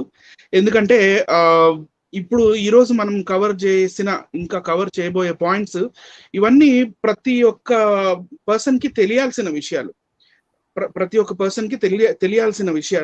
అదే మన వీడియోలో ఎప్పుడు కూడా ఒక వ్యక్తిని ఉద్దేశించి ఎప్పుడు కాదు, జనరల్ నాలెడ్జ్ పెంచడం, క్రైస్తవులు బలపరచడం, అదేవిధంగా సత్యాన్ని తెలియజేసి వాస్తవాలు తెలియజేయాలని ఉద్దేశమే తప్ప చిన్న అది మాట్లాడిన చిన్న వ్యక్తి, పెద్ద వ్యక్తి, 10 వ్యూస్ ఉన్నాయి, 200 వ్యూస్ ఉన్నాయి, 10 లక్షల వ్యూస్ ఉన్నాయి, మనకు అనవసరం. సబ్జెక్ట్ ఉంటే ఖచ్చితంగా ప్రజలకు తెలియాలనే ఉద్దేశంతో మనం ముందుకు వస్తాం. సో తను మాట్లాడుతూ బ్రూనో గారి గురించి, తర్వాత గలీలియో గారి గురించి కూడా మాట్లాడడం జరిగింది. గలీలియోని చంపేసినట్టుగా, గలీలియో చనిపోయినట్టుగా, గలీలియోని వీళ్ళు క్రిస్టియన్స్ చంపేసినట్టుగా కూడా మాట్లాడారు ఈయన గారు. అది హాస్యాస్పదం. మీరు ఒకసారి హిస్టరీ చదువుకోండి నల్లపరెడ్డి గారు. సో నల్లపరెడ్డి గారు he's a very good friend of mind. ఆయన మంచి ఫ్రెండ్. నేను చక్కగా మాట్లాడతారు, చాలా చక్కగా మాట్లాడతారు, చాలా మర్యాదగా మాట్లాడతారు. నేను ఆయన గారితో మాట్లాడాను 2-3 సార్లు. సార్ అనే మాట్లాడాను, తను కూడా సార్ అనే మాట్లాడారు. ఆయన ఎన్నటికీ మర్యాద మాత్రం తప్పడు. ఇప్పుడు ఎంత ఫ్రెండ్ అయినా ఏదైనా సిద్ధాంతమే, ఫ్రెండ్షిప్ చలో అది వేరే విషయం. కానీ సార్ గారు అడిగిన కొన్ని క్వశ్చన్స్ ఏవైతే ఉన్నాయో, నల్లపరెడ్డి గారు మరి ఇప్పటిదాకా జాన్ కొయ్య సార్ గారు మరి భూమి గోళాకారంలో ఉందని, భూమి ఏలాడుతుందని ఆకాశంలో, మరి భూమి దాని కక్షలో తిరుగుతుందని, లేకపోతే ఈ భూమికి పునాదులు ఏవైతే టెక్టానిక్ ప్లేట్స్ ఉన్నాయో ఇవన్నీ బైబిల్లోనే ఉన్నాయి కదా. మరి గలీలియోని వాళ్ళు చంపేశారు, బ్రూనోని చంపేశారు అంటే బైబిల్ యొక్క వాక్యాల్ని ఆ సమయంలో ఉన్న వాళ్ళు అర్థం చేసుకోక వాళ్ళకి శిక్ష వేశారు. కానీ వాళ్ళకి శిక్ష ఎవరికి? ఈ బ్రూనోని చంపడం జరిగింది, ఎస్ కరెక్టే. మళ్ళీ గలీలియోకి హౌస్ అరెస్ట్ చేశారు. ఆ విషయాన్ని తీసుకొచ్చి ఇప్పుడు ఇక్కడ ఇండియాలో ఉంటున్న క్రైస్తవులందరికీ, యావత్ క్రైస్తవ్యానికి అంటగట్టాలని చూడడం మాత్రం అది మంచి పద్ధతి కాదు. ఎందుకంటే ఇవన్నీ బైబిల్లో ఉన్న విషయాలే వాళ్ళు వాళ్ళ స్టైల్లో చెప్తే వాళ్ళకి అర్థం కాలేదు. ఆ టైంలో ఉన్న రాజులకి కానీ, ఆ టైంలో ఉన్న మంత్రులకు కానీ వాళ్ళకి అర్థం కాక వాళ్ళకి హౌస్ అరెస్ట్ అని, లేకపోతే బ్రూనోకి ఇట్లా మరణ శిక్ష అని లాంటివి వేయడం జరిగింది. అందులో కొన్ని రాజకీయ కారణాలు ఉన్నాయి. దాని గురించి బ్రూనో గురించి మనం విడిగా సాక్ష్యాలు చాలా ఇచ్చారు బాబు గారికి, మనం విడిగా చేద్దాము. ముఖ్యంగా నాకు వాళ్ళు అడిగితే ఫోన్ చేసి అడిగితే విషయం చెప్పిందంటే రాజకీయ కోణాలు ఎక్కువ ఉన్నాయి అందులో. రాజకీయ దురుద్దేశంతో చేశారు తప్ప అందులో చాలా క్రైస్తవులని ఇలా కాదు, కానీ వాళ్ళు రోమన్ క్యాథలిక్ చేశారు. రాజకీయ దురుద్దేశంతో చేసిన ఘటనలుగా ఎక్కువ ఉన్నాయి చారిత్రకంగా చూస్తే అనేది వాళ్ళు చెప్పారు. దాని గురించి మనం వీడియోలో యాడ్ చేద్దాం. మీకు తెలిసిన విషయాలు చెప్పండి. ఓకే, సో ఇలాంటి పొలిటికల్ విషయాలు లేకపోతే ఇలాంటి ఈ విషయాలు బైబిల్లో ఉన్నవే. కానీ ఆ సమయంలో వాళ్ళకి 15వ శతాబ్దంలో వాళ్ళకి అర్థం కాక వాళ్ళకి శిక్ష వేయడం జరిగింది. దాన్ని ఇప్పుడు మనం ఇండియాలో ఉంటున్న ఇక్కడ మన క్రిస్టియన్స్ కి మీరు అట్రిబ్యూట్ చేయడం అనేది అది ఎంతవరకు అది సబబు చెప్పండి.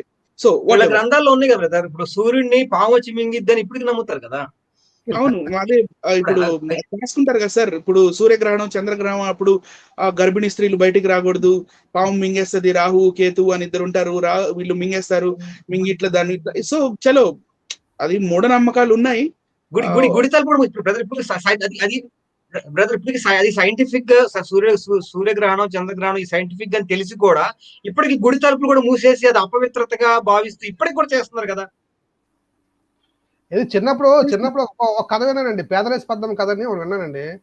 ఇలా చూడండి, పైకి చూడండి అని అనేవారు, చంద్రుడికి చూపించేవారు. చంద్రుడికి చూపించిన తర్వాత చంద్రుడి అక్కడ చెట్లాగా ఉండడం, నల్లమచ్చ కనబడుతుంటాయి. సో చెట్లా ఉంది, చెట్టు కింద ఏమో ఎవరున్నారో తెలుసా, పేదల స్పందం ఉంది, అక్కడ కథలు చెప్తుంటది. పేదల స్పందం కథ అని కూడా సినిమా వచ్చింది, పాత సినిమా, పేదల స్పందం కథ అని. మరి ఇలాంటివి కూడా మరి వీళ్ళు పుస్తకాల్లో ఉన్నాయా, అసలు ఏంటనేది మరి మీరు బట్టబయలు చేయాలి అన్ని కూడా. సార్ ఈ రోజు అంటే నల్లపరెడ్డి గారు మనల్ని చంద్రుడి గురించి అడగలేదు కాబట్టి చంద్రుడి గురించి చెప్పాలంటే చాలా చాలా ఉన్నాయండి. అంటే చంద్రుడి గురించి, చంద్రుడు మంచి రసికుడు వీళ్ళ బుక్స్ లో. అంటే గురుపత్ని అంటే బృహస్పతి అని చెప్పి వీళ్ళకు గురువు ఉంటాడు. గురుపత్నిని కూడా ఆయన అపహరించి ఆమెతో వ్యభిచారం చేయడం వల్ల, యాక్చువల్లీ వేదాల్లో పెద్ద నేరం అది. సో చేయడం వల్ల ఆమెకి గర్భం వస్తుంది. మరి గర్భంలో ఉన్న శిశువు ఎవరి కొడుకు, బృహస్పతి లేకపోతే చంద్రుడా అని తెలియక మరి బ్రహ్మగారు పక్కకు తీసుకెళ్లి, అమ్మా చెప్పమ్మా మరి ఎవరు నీ గర్భంలో ఉన్న బిడ్డ ఎవరు అంటే మెల్లిగా బ్రహ్మ చెవులోకి వెళ్ళి చంద్రుడు కొడుకే అని చెప్తుంది. సో అట్లా ఉన్నాయి. సో సైన్స్ తో బ్రదర్ మన గ్రంథాలు సైన్స్ తో సంబంధం లేదన్నప్పుడు మరి ప్రెసెంట్ ఇప్పుడు కూడా పెద్ద తిరుమల దేవస్థానం లాంటి పెద్దవి కూడా ఇప్పుడు గ్రహణాలప్పుడు అపవిత్రతగా భావిస్తూ మూసేస్తా ఉన్నారు కదా. చాలా విషయాలు అలాగే పాటిస్తా ఉన్నారు వాళ్ళు. మళ్ళీ మన గ్రంథాల గురించి మాట్లాడతాం. ప్రజలని ఆధునికంగా మోడర్న్ గా ఆలోచించనివ్వట్లేదు. మోడర్న్ గా ఆలోచించనివ్వకుండా మన గ్రంథాల దగ్గరకు వచ్చేసరికి అవి ఆత్మీయ అర్థమా, అక్షరార్థమా, లేకపోతే భౌతిక అర్థమా అనేది కూడా అవి ఏం అర్థం చేసుకోకుండా మాక్సిమం మనకి ఈ నల్లపరెడ్డి గారు అడిగిన క్వశ్చన్స్ అన్ని కీర్తనల గ్రంథం నుంచి ఎక్కువ ఉంటాయి చూడండి. అవి పోయిటిక్, యాక్చువల్ గా అది పోయిటరీ. మనకందరికీ తెలుసు కీర్తనల గ్రంథం అంటేనే అది పోయిటరీ. సో ఆయన మనకు దావీదు మహారాజు గారు పోయిటిక్ గా చెప్పిన వాటిల్లో అందులో నుంచి లూప్ హోల్స్ లాగా వెతుక్కొని ఆయన వాటిని అర్థం చేసుకోకుండా మళ్ళీ మనల్ని క్రాస్ క్వశ్చనింగ్ చేయడం అనేది హాస్యాస్పదమే. సరే సార్, పీపీటీలోకి వెళ్దామా సార్? సో మనం పీపీటీలో ఇక్కడ సార్ కొంచెం ఎన్లార్జ్ అవుతుందా ఇది? అవుతుంది బ్రదర్, ఒక్కసారి చేస్తాం. ఓకే చాలు సార్. సో ఇక్కడ మనం సూర్యుడు గురించి కూడా ప్రశ్నలు వేయడం జరిగింది. మరి సూర్యుడిని ఆపేశాడంట యెహోవా దేవుడు, మరి ఇదేంటి అదేంటి అట్లా ఇట్లా అని. సో ఇక్కడ మనం చూస్తున్న ఈ ఫోటోలో ఉన్న వ్యక్తి పేరు సూర్యుడు, సూర్య భగవానుడు. ఈ సూర్య భగవానుడు మరి ఏంటి, ఆయన కథ కమామిష్ ఏంటి, మరి ఆయన సంగతి ఏంటి, ఆయన కదులుతాడా కదలడా, మరి ఆయన డైలీ పొద్దున్నే లేచి రాత్రి నిద్రపోయేదాకా ఏం చేస్తాడు ఒకసారి చూద్దాం సార్. మనం నెక్స్ట్ స్లైడ్ లోకి వెళ్తే అక్కడ మనకి టిటిడి వారు ప్రింట్ చేసిన శ్రీ మహాభాగవతము, ఇది బమ్మెర పోతనామాత్యులు 17వ శతాబ్దంలో, వాళ్ళది ఆలేరండి ఊరు, బమ్మెర పోతనామాత్యులు. ఆయన 17వ శతాబ్దంలో యాక్చువల్ గా ఉన్న వేదవ్యాస మన భాగవతాన్ని ఆయన గారు తెలుగులో చందోబద్ధంగా మరియు గద్య రూపంలో కూడా, పద్యాల్లో మరియు గద్య రూపంలో అనువదించిన ఈ book printed by TTD. So ఇందులో మనం నెక్స్ట్ స్లైడ్ లో నేను రెఫరెన్స్ పెట్టానండి. ఇక్కడ ఇది పోతన భాగవతం 5వ స్కందం 2వ ఆశ్వాసం. ఇది మనకి పోతన భాగవతం 5వ స్కందం 2వ ఆశ్వాసం. మీరు సార్ ఇంకా జూమ్ చేయొచ్చు, మనకి గద్య భాగం అవసరం లేదు, ఓన్లీ దాని తాత్పర్యం చూపించినా పర్వాలేదు. మరి చూస్తున్న వీక్షకులు మీరు కానీ మీకు ఇది కనపడకపోతే మీరు మీ వీడియోని కొంచెం టిల్ట్ చేసుకొని అడ్డంగా మీ పెట్టుకొని చూస్తే మీకు క్లియర్ గా కనపడుతుంది, లేకపోతే రెజల్యూషన్ పెంచుకోండి మీకు కనపడుతుంది. ఇక్కడ నేను తర్వాత పీడిఎఫ్ లింక్ వీడియో డిస్క్రిప్షన్ ఇస్తానండి, పీడిఎఫ్ లింక్ తర్వాత చూసుకోవచ్చు, జాగ్రత్త వినండి. ఇక్కడ సుఖ మహర్షి అంటే వేదవ్యాసుల వారి అబ్బాయి, వాళ్ళ కొడుకు జనమజేయుడు అనే రాజు, అంటే అర్జునుడి మనవడు, తనకి చెప్తున్నాడు అనమాట. వినండి ఏం చెప్తున్నాడు. ఈ ప్రకారంగా అహోరాత్రాలను ఉత్తరాయణ దక్షిణాయనములలో పెంచుతూ తగ్గించుచు ఒక దినంలో 9,51,00,000 యోజనాల పరిమాణం కలిగిన దూరం మానసోత్తర పర్వతం నలువైపులా సూర్య రథం తిరుగుతుంటుంది. సూర్యుడు రథం అంట ఒక రోజుకి 9,51,00,000 యోజనాల పరిమాణం కలిగిన దూరం మానసోత్తర పర్వతం నలువైపులా సూర్యరథం తిరుగుతుంటుంది. ఆ పర్వతం తూర్పున దేవదాని అనే ఇంద్రుని పట్టణం, దక్షిణంలో సంయమని అనే యముని పట్టణం, పశ్చిమంలో నిమ్లేచని అనే వరుని పట్టణం, ఉత్తరంలో విభావరి అనే సోముని పట్టణం ఉన్నాయి. అంటే ఇలా పట్టణాలు ఉన్నాయంట ఆకాశంలో. ఆ 4 పట్టణాలలోనూ సూర్యుడు క్రమంగా ఉదయం, మధ్యాహ్నం, అస్తమయం, అర్ధరాత్రం అనే కాలభేదాలను కల్పిస్తుంటాడు. ఈ ఉదయాలు అచ్చటి జీవుల ప్రవృత్తి నివృత్తులకు కారణాలు అవుతున్నాయి. సూర్యుడు ఇంద్రనగరం నుండి యమనగరానికి పయనించేటప్పుడు 15 గడియలలో, అంటే 15 minutes లో 15 గడియలలో 2,37,75,000 యోజనాలు అతిక్రమించి యమున నగరానికి, అదే విధంగా అక్కడి నుండి వరుణ, సోమ నగరాలకు చంద్రాద్రి గ్రహాలతో నక్షత్రాలతో సంచరిస్తుంటాడు. ఈయనొక్కడే వెళ్ళడంట, నక్షత్రాలని కూడా తీసుకెళ్తూ మళ్ళీ చంద్రుని కూడా తోడు తీసుకెళ్లి వెళ్తూ ఉంటాడని అక్కడ రాశారు. 12 ఆకులు, 6 కమ్ములు, 3 కుండలు, నాభి ప్రదేశాలు బ్రాకెట్ లో కలిగి ఏకచక్రంతో, ఇది మీరు గమనించుకోవాలి, ఏకచక్రంతో అంటే ఈ సూర్యుడు ఏదైతే రథం మీద వెళ్తున్నాడో ఒక రోజుకి ఎంతండి 9,50,00,000 యోజనాల దూరం. దానికి ఆ రథం ఏదైతే తిరుగుతుందో దానికి ఒకటే చక్రం ఉందంట, ఏకచక్రం. ఆ రథానికి ఒకటే చక్రం ఉందంట. ఆ కుడి సంవత్సరాత్మకమైన సూర్యుని రథం ఒక్క ముహూర్త కాలంలో 34,800,000 యోజనాలు ప్రయాణం చేస్తుంది. రైట్ అండి. అంటే సూర్యుడు ఒక పర్టికులర్ స్పీడ్ లో ఒక్కొక్క ఏరియాలకు వెళ్ళినప్పుడు ఒక్కొక్క టైప్ ఆఫ్ స్పీడ్ లో ఇంత వేగంగా వెళ్తాడు అని ఇక్కడ మనకి పోతన భాగవతం 5వ స్కందం మరి ద్వితీయాశ్వాసంలో మనకి గద్య భాగంలో మనం ఇందాక చూసాం 81, ఆ గద్య భాగం ఆ నంబర్ 81. ఇప్పుడు 82లోకి వద్దాం సార్. 82లో ఇక్కడ ఇప్పుడు సూర్యుడు ఇన్ని పట్టణాలు ఇంత కిలోమీటర్లు ఎన్ని ఎక్కడెక్కడో తిరుగుతా ఉన్నాడు. సూర్యుడు ఒక దగ్గరే ఉంటాడు కదా, భూమి అని చుట్టూ తిరుగుతా ఉంటాడు. సూర్యుడు ఒక దగ్గరే ఉంటాడు కదా సార్. మరి భూలోకం తిరిగేస్తున్నాడు. భూలోకం కాదు సార్, ఇంకా చాలా లోకాలు తిరుగుతాడు సార్. అన్ని లోకాలు అన్ని ఎక్కడెక్కడో తిరిగేస్తా ఉన్నాడు. మరి ఎక్కడెక్కడో తిరిగేస్తుంటాడు. ఎలా తిరుగుతుంటాడు మరి? సనాతన గ్రంథాల ప్రకారము భూమి యొక్క ఆకారం ఏంటి, మరి భూమి ఎక్కడ నిలబడి ఉంది, మరి స్థిరంగా నిలబడి ఉంది, ఎక్కడ ఎవరు ఎత్తుకున్నారు, ఎవరు ఎత్తారు, అవన్నీ చూపిస్తాను సార్. మనం మెల్లిగా ఒక క్లియర్ పిక్చర్ తెచ్చుకుందాం. ఫస్ట్ ఆఫ్ ఆల్ సూర్యుడు రథం వేసుకొని రోజు పొద్దున్నే బయలుదేరతాడు సార్, బ్రష్ చేసుకొని నీట్ గా బాగా తయారైపోయి. ఇప్పుడు ఆ సూర్య రథాన్ని గురించి ఇంకొంచెం చెప్తున్నారు.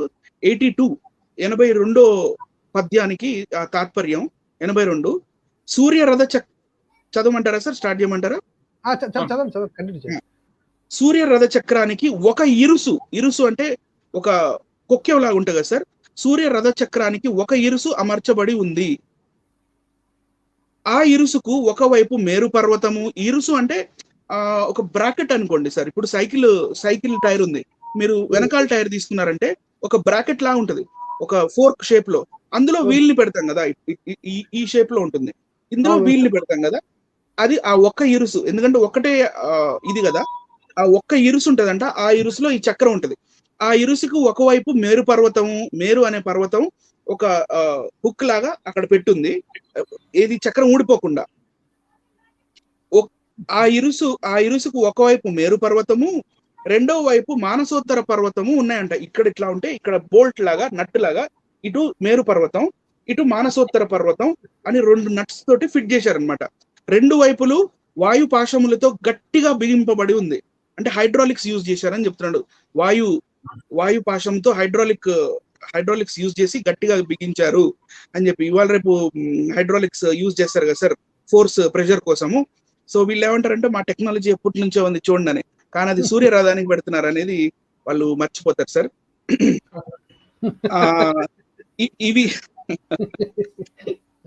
ఇవి భూమి 2 ద్రవాలకు అంటి ఉన్నాయి.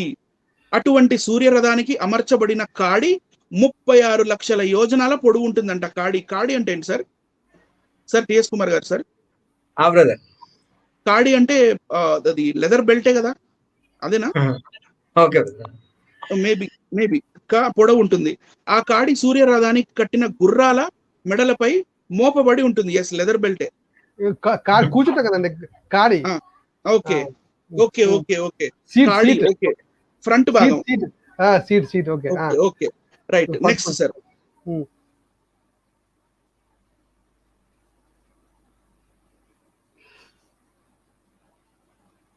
నెక్స్ట్ 83లో దాని కంటిన్యూషన్ ఇది గద్య భాగం. గద్య భాగం 83లో మనకి ఇక్కడ ఏం చెప్పబడిందంటే సూర్య రథానికి ఇది చాలా ఇంపార్టెంట్, మీరు జాగ్రత్తగా వినండి ప్లీజ్ చూస్తున్న వీక్షకులు. సూర్య రథానికి 7 గుర్రాలు ఉంటాయంటండి. వాటి పేర్లు చెప్తున్నాడు, అవి ఏంటో కూడా చెప్తున్నాడు చూడండి. ఆ సూర్య రథానికి గాయత్రి, బృహస్పతి, ఉష్ణిక్, జగతి, త్రిష్టప్, అనుష్టప్, పంక్తి అనబడే 7 ఛందస్సు అంటే గ్రామర్. అంటే ఇప్పుడు సాంస్క్రిట్ గ్రామర్, తెలుగు గ్రామర్, మనం గురువు, లఘువు, నజభజ జజర, మసజస తతగా, లేకపోతే యామాత రాజబానస చక్రం తీసుకొని గురువు, లఘువు, గురువు, ఆ ఛందస్సు ఉంటుంది. ఆ ఛందస్సే ఇంకా సూర్యుడు, ఆ ఛందస్సులే సూర్యుడు రథానికి ఉన్న గుర్రాలంట. ఆ గుర్రాల పేర్లు కూడా చెప్పబడింది. 7 ఛందస్సులు గుర్రాలుగా ఉన్నాయి. సూర్యునికి అరుణుడు సారథి, ఒక డ్రైవర్ కూడా ఉంటాడండి దానికి. అరుణుడు సారథి. అతడు సూర్యుని ముందు భాగంలో కూర్చునుండి రథాన్ని నడుపుతుంటాడు. బొటనవేలు అంటే ఇంతే బొటనవేలు కణుపు పరిమాణం దేహం కలిగిన వాలకిల్యులు అనే మునులంట. ఋషిపుంగవులు వాలకిల్యులు అనే ఋషిపుంగవులు 60,000 మంది జ్యోతిర్మయ స్వరూపాలు ధరించిన వారు సూర్యుని ముందుండి వేద సూక్తాలతో స్తోత్రం చేస్తుంటారు. వేదాలతో ఇంకా ఆ వీళ్ళు వేదాలు చదువుతూ ఉంటే, అంటే ఇప్పుడు జనరల్ గా మనం ఏదైనా డ్రైవింగ్ చేస్తున్నాం అనుకోండి, ఏదైనా పాటలు వగేరా ఏమైనా వినుకుంటే మనల్ని మంచిగా పాటలు వినుకుంటూ హుషారుగా నడిపిస్తుంటారు కదా. సో ఈ 60,000 వాలకిల్యులు వీళ్ళు వేద మంత్రాలు పఠిస్తూ ఉంటే ఈయన హుషారుగా వెళ్తుంటాడు ముందుకి అని దాని అర్థం ఇది. Right sir. సూర్యుని ముందుండి వేద సూక్తాలతో స్తోత్రం చేస్తుంటారు. ఎందరో మునులు, గంధర్వులు, కిన్నరులు, కింపురుషులు, నాగులు, అప్సరసలు, గరుడులు మొదలైన వారు క్రమం తప్పకుండా సూర్యుడిని సేవిస్తుంటారు. 9,51,00,000 యోజనాల పరిమాణం కలిగిన భూమండలం, ఇక్కడ భూమి సైజు కూడా చెప్పాడండి.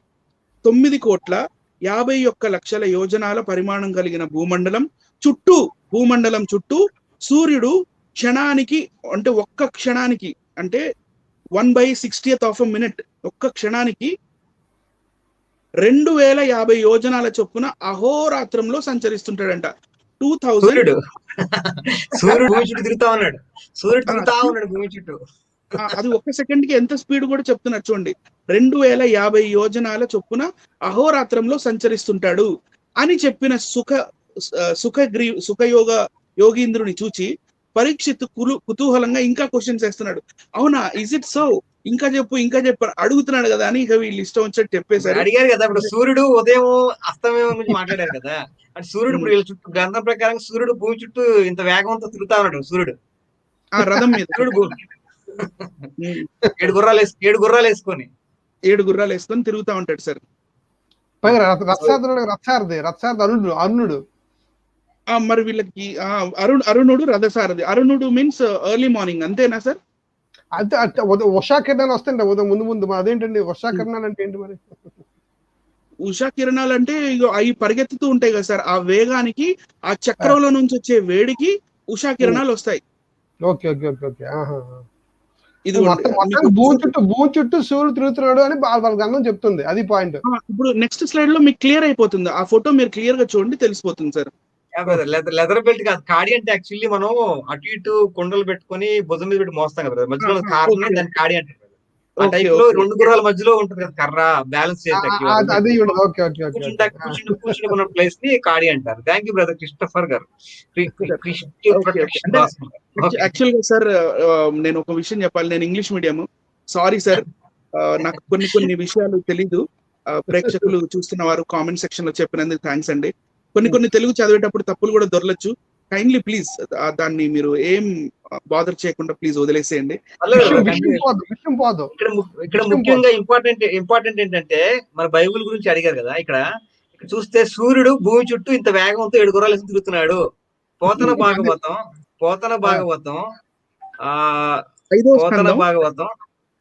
5వ స్కందం ద్వితీయాశ్వాసం. Okay brother, continue. నెక్స్ట్ ఒక ఫోటో ఒకటి ఉంటుంది సార్.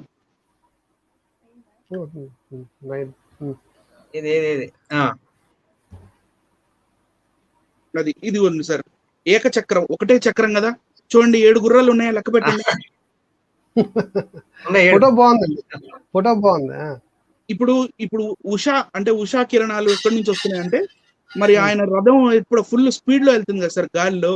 ఆ వేడికి అది భూమి మీద ఇట్లా ఉషా కిరణాలు పడుతున్నాయి అన్నమాట. Right sir. భూమి చుట్టూ తిరుగుతా ఉన్నాడు అయితే. ఓకే, అవును సార్. నెక్స్ట్ స్లైడ్ లోకి వెళ్దాం సార్. సరే, ఇప్పుడు ఈ సంగతి ఓకే. మనకి సూర్య భగవానుడు ఒక ఏకచక్రం మరియు 7 శ్వేతాశ్వాలతోటి, ఆ 7 శ్వేతాశ్వాలు ఒక కాడి మీద పెట్టి ఒక సెకండ్ కి 2,550 యోజనాలు స్పీడ్ తో వెళ్తున్నాడు. ఓకే, కానీ ఇప్పుడు ఎవరు చుట్టూ తిరుగుతున్నాడు? భూమి చుట్టూ తిరుగుతున్నాడు. కానీ ఈ భూమి యొక్క ఆకారం, మరి సనాతన గ్రంథాల ప్రకారం భూమి యొక్క ఆకారం ఏంటి మరి అది కూడా ఒకసారి చూసేద్దాము. భూమి యొక్క ఆకారం సనాతన ధర్మంలోని గ్రంథాల ప్రకారం ఎలా ఉంది? ఎలా ఉందంటే అది కూడా మళ్ళీ ఇదే. నేను కావాలని నల్లపరెడ్డి గారు, సార్ నాకు తెలుసు మీరు ఈ ప్రోగ్రామ్ చూస్తుంటారు, మీ దగ్గర ఉంది ఈ పోతన భాగవతం, నాకు తెలుసు మీరు ఈ పోతన భాగవతంలోని కపిలుడు గర్భస్థ శిశువు కపిలుడు తల్లితో ఎలా మాట్లాడారని మీరు చేసిన ప్రోగ్రామ్ నేను చూశాను. మీ చేతిలో ఈ ఇదే సేమ్ బుక్ ని నేను చూశాను.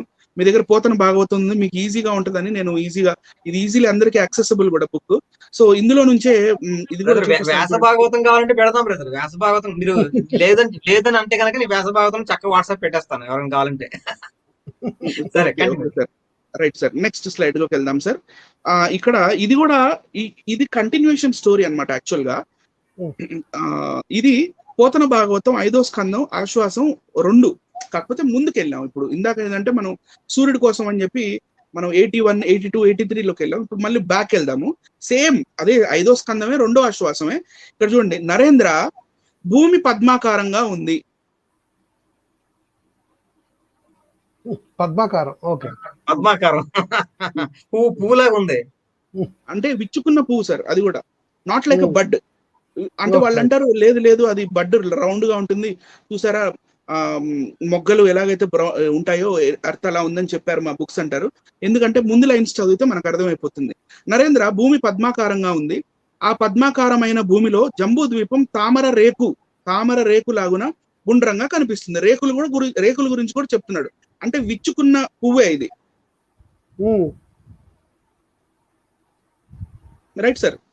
అది 1,00,000 యోజనాల పొడవు, 1,00,000 యోజనాల వెడల్పు కలిగి ఉంటుంది. అంటే 1,00,000 యోజనాల పొడుగు వెడల్పు అంటే స్క్వేర్ షేప్ అనే కదా సార్, లెంగ్త్ ఇంటూ బ్రెత్ చెప్పడం జరిగింది. దానిలో గుండ్రటి ఆకారంలో 9,000 యోజనాల విస్తీర్ణం గల 9 వర్షాలు ఉన్నాయి. వాటినన్నిటిని విభజించే సరిహద్దులుగా 8 పర్వతాలు ఉన్నాయి. ఆ 9 వర్షాలలో నట్ట నడుమ ఇలావృతం అనే వర్షం ఉంది. దాని నడుమ బంగారు రంగుతో కూడిన పర్వతం ఉంది. బంగారు రంగుతో కూడిన అంటే ఎర్త్ మధ్యలో బంగారు రంగుతో కూడిన ఒక పర్వతం ఉందంట సార్. మరి అదేంటో మనం నెక్స్ట్ దాంట్లో చూడొచ్చు. పైకి సార్ 18 రైట్.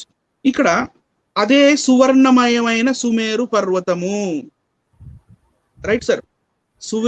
సువర్ణ అంటే గోల్డెన్ మౌంటైన్.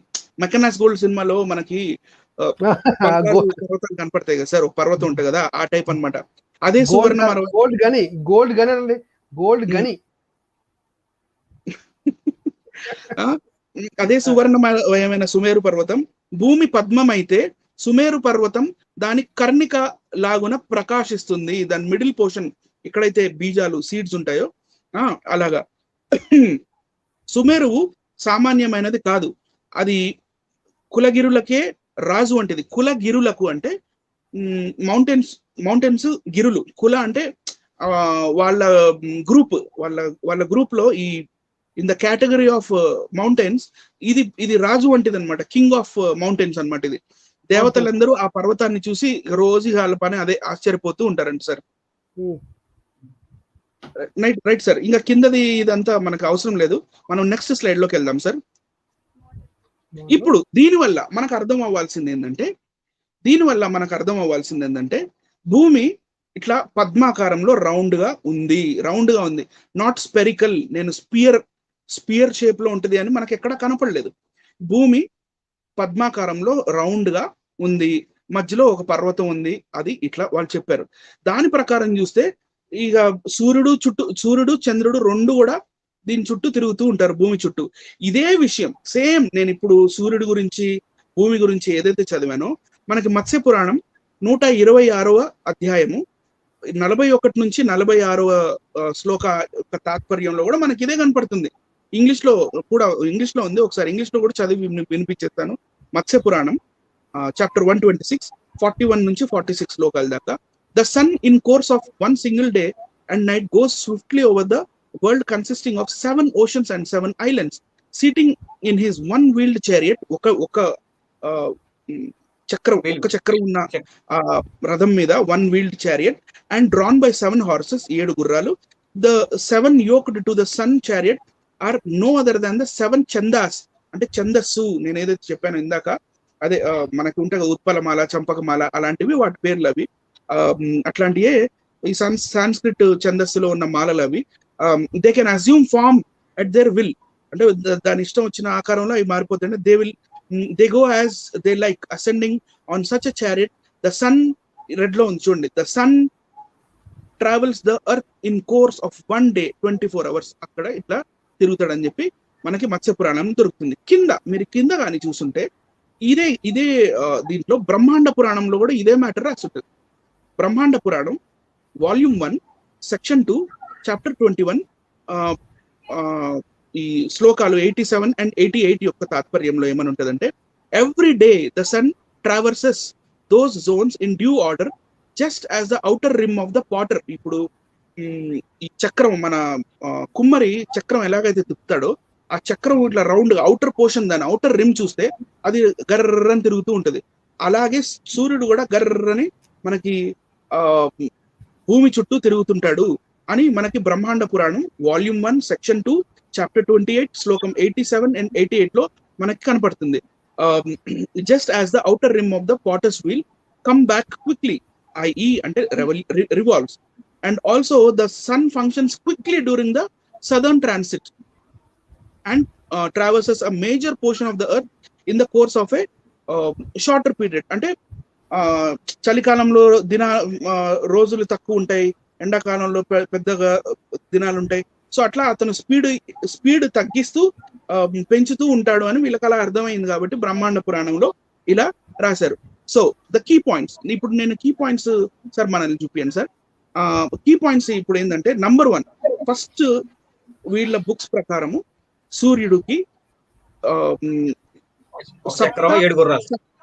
సప్త శ్వేతాశ్వములతో కూడిన ఏకచక్ర రథం ఒకటి ఉంటుంది. దాన్ని నడిపే అతను అరుణుడు. సో 60,000 మంది వాలకిల్యులు వేద మంత్రాలు చదువుతూ ఉంటే ఇంకా ఆయన భూమి చుట్టూ తిరుగుతుంటాడు. సరే, భూమి ఆకారం ఏముందంటే అది కూడా మనకి అన్సైంటిఫిక్ గానే కనపడుతుంది. అదేంటంటే ఫ్లాట్ ఎర్త్, బట్ రౌండ్ గా ఉంది shape, not spherical egg shape లో కానీ బాల్ షేప్ లో కాదు, మనకి flat earth but circular shape లో ఉంది. ఇంకోటి ఏంటంటే సన్ ట్రావెల్ చేస్తున్న స్పీడ్ కూడా చెప్పడం జరిగింది. సో నెక్స్ట్ ఒక స్లైడ్ లోకి వెళ్తే,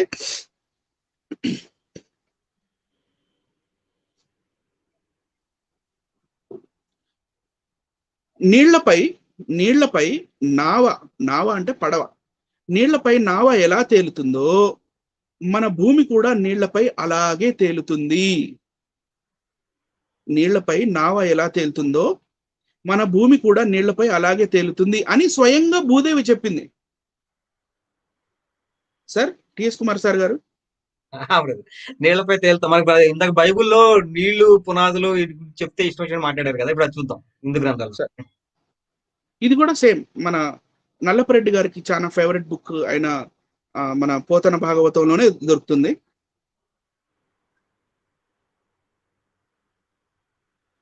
నెక్స్ట్ స్లైడ్ లోకి వెళ్దాం సార్. పోతన భాగవతం 4వ స్కందం. ఈ 4వ స్కందంలో 470, 471, 472, 473 పద్యాలు, ఇది పోతన పద్యాల యొక్క తాత్పర్యం చూద్దాం. పోతన అంటున్నాడు కదా కాబట్టి మాకు ప్రామాణికం కాదండి అని.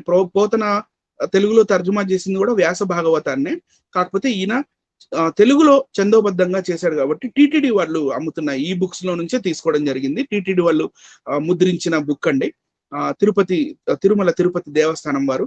రాజా అంటే ఇక్కడ కథ ఏంటంటే, పృథు మహారాజు అని ఒక రాజు ఉండేవాడు పూర్వం, అంటే కృతయుగంలో.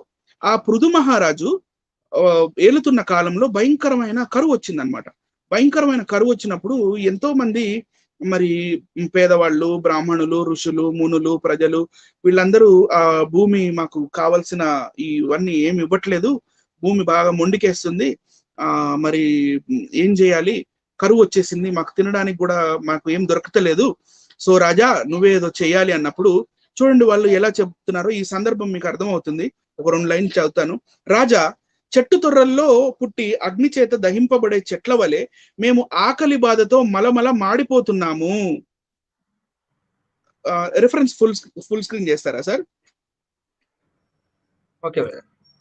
రాజా ఓకే. రాజా చెట్టు తొర్రలో పుట్టి అగ్ని చేత దహింపబడే చెట్టు వలె మేము ఆకలి బాధతో మలమల, అంటే మా కడుపులు మండుతున్నాయని చెప్తున్నారు వాళ్ళు. అంటే చెట్టు తొర్రలో మంట, అట్లా ఆ టైప్ అనమాట. కాబట్టి నీవే మాకు దిక్కు, శరణగతులకు శరణ్యుడవైన నిన్ను శరణు వేడుకుంటున్నాము. ధరణినాథ దయతో నాకు అన్నం పెట్టి రక్షించు అని ప్రజలు ప్రభువు కాళ్లపై పడ్డారంట. అక్కడ దాకా బాగుంది. ఓకే. అప్పుడు పృథు చక్రవర్తి ప్రజల దీనాలాపాలను ఆలకించాడు. అందుకు తగిన మంచి ఉపాయాన్ని ఆలోచించాడు. ఆ ఉపాయం ఏంటి? వెంటనే త్రిపుర సంహారుడైన హరుని వలె రౌద్రమూర్తి అయి వింట బాణాన్ని సంధించాడు. అంటే విల్లు మీద బాణాన్ని సంధించి ఏం చేశాడు? ఆ విధంగా వింట బాణం తొడిగిన పృథు చక్రవర్తిని చూచి భూమి గోరూపం ధరించి, భూమి అంటే అర్త్, భూమి గోరూపం అంటే ఒక ఆవులాగా మారింది. గోరూపం ధరించి గజగజ వణికి పోటుగాడైన వేటగాడిని చూసి అడవిలో పరిగెత్తే ఆడులేడు వలె పరిగెత్తింది. భూమి పరిగెత్తిస్తుంది గోవులా తయారై. ఇప్పుడు రాజు కోపం వచ్చింది. ఏంటి భూమి, why are not giving all the important things to our people? ఏమైంది? నువ్వెందుకు పాడి పంటలు పండించట్లేదు నీ సర్ఫేస్ మీద? మరి నీళ్లు ఎండిపోయినాయి, మరి నీళ్లు లేవు, తిండి లేదు, ఏం లేదు, నీలో సారం ఇవ్వట్లేదు అని చెప్పి కోపం వచ్చి బాణం పట్టుకొని, సార్ నెక్స్ట్ ఫోటో ఉంటుంది సార్.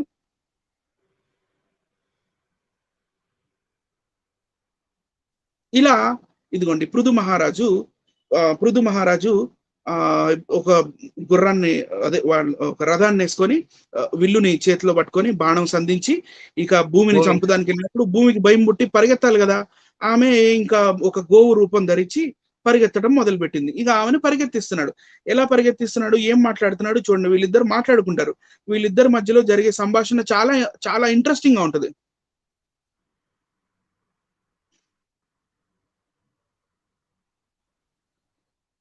ఆ విధంగా గోరూపిణి అయి భూమి పరిగెత్తగా పృథు చక్రవర్తి జేవురించిన కన్నులతో వెంబడించాడు.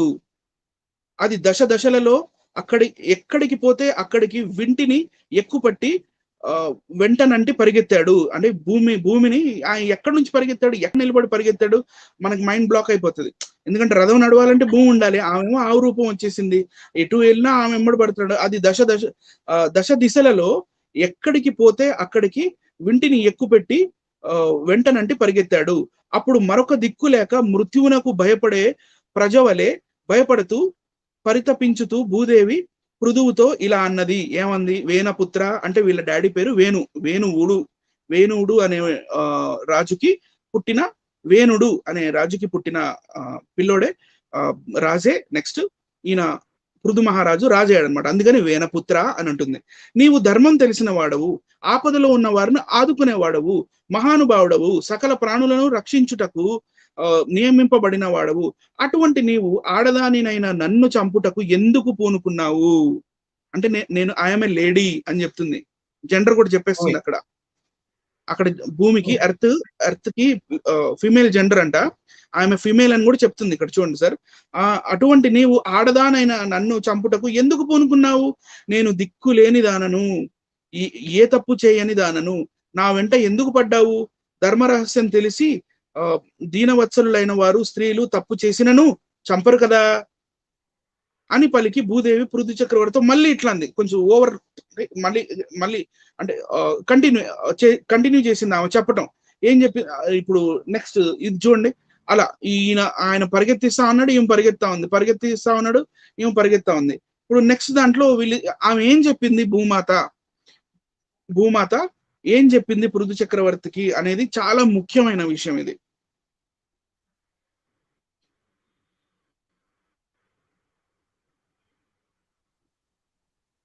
భూపాలచంద్ర నేను మిక్కిలి దృఢ శరీరం కలదానిని. భూపాలచంద్ర నేను మిక్కిలి దృఢ శరీరం కలిగిన దానిని, ఈ సమస్త భూజనులకు నావ వలె, లైక్ బోట్, నావ వలె ఎప్పుడు ఆధారభూతనై ఉంటాను అని చెప్పింది. సరే ఏదో ఉపమాన రీతిగా చెప్పిందేమోలే అని అనుకొని అక్కడ దాకా కూడా చలో. కానీ నెక్స్ట్ దాంట్లో చూడండి ఆమె ఏమంటుందో. నెక్స్ట్ దాంట్లో, ఓ పుణ్య చరిత్ర, అఖిల ప్రజలకు ఆధారమైన నన్ను దయమాలి ఖండాలు అంటే ముక్కలుగా చేసి చంపుతానంటున్నావు. నా మీద ఉన్న ప్రజలు నీటిలో మునిగిపోకుండా వారిని ఎలా కాపాడతావు అని భూదేవి పలుకగా రాజు ఇలా అన్నాడు. ఇక ఏమన్నాడు, వాళ్ళిద్దరి మధ్యలో సంభాషణ జరిగింది. సార్ టిఎస్ కుమార్ గారు, జాన్ కే సార్, మరి దీని గురించి నల్లపరెడ్డి గారికి ఏం ప్రశ్న సంధిస్తారు మీరు కొంచెం? భూమి నీళ్ల మీద తేలుతున్నట్లుగా భూమి కనుక మరి ఖండఖండాలుగా నరికితే భూమి నీళ్ళలో మునిగిపోద్ది అండి. అంటే భూమి ఫ్లాట్ గా ఉన్నట్టుగా అర్థం అవుద్ది. నీళ్ళ మీద ఫ్లాట్ గా ఉంటే దాన్ని ఇప్పుడు భూమిని నరికేస్తే కనుక నీళ్ళలో మునిగిపోద్ది అనే విషయం వస్తుంది. భూమిని ఖండాలుగా నరిగితే భూమి మీద ఉన్న ప్రజలు నీళ్ళలో పడిపోతారంట సార్. నీళ్ళ మీద ఉంది భూమి. భూమి ఫ్లాట్ ఉందని భూమి నీళ్ళ మీద ఉంది. భూమి నీళ్ళ మీద ఉంది, ఫ్లాట్ గా ఉంది. Right sir. ఎందుకు ఈ రాజు ఎక్కడి నుంచి ఈ రోజు ఎక్కడి నుంచి రథం నడిపాడండి? అది నల్లపరెడ్డి గారు చెప్తారు సార్. భూమి ఆవిగా భూమి గోమాతగా మారిపోయి వెళ్ళిపోతామంటే మేము తరుముకుంటా ఉన్నారు. Okay next sir.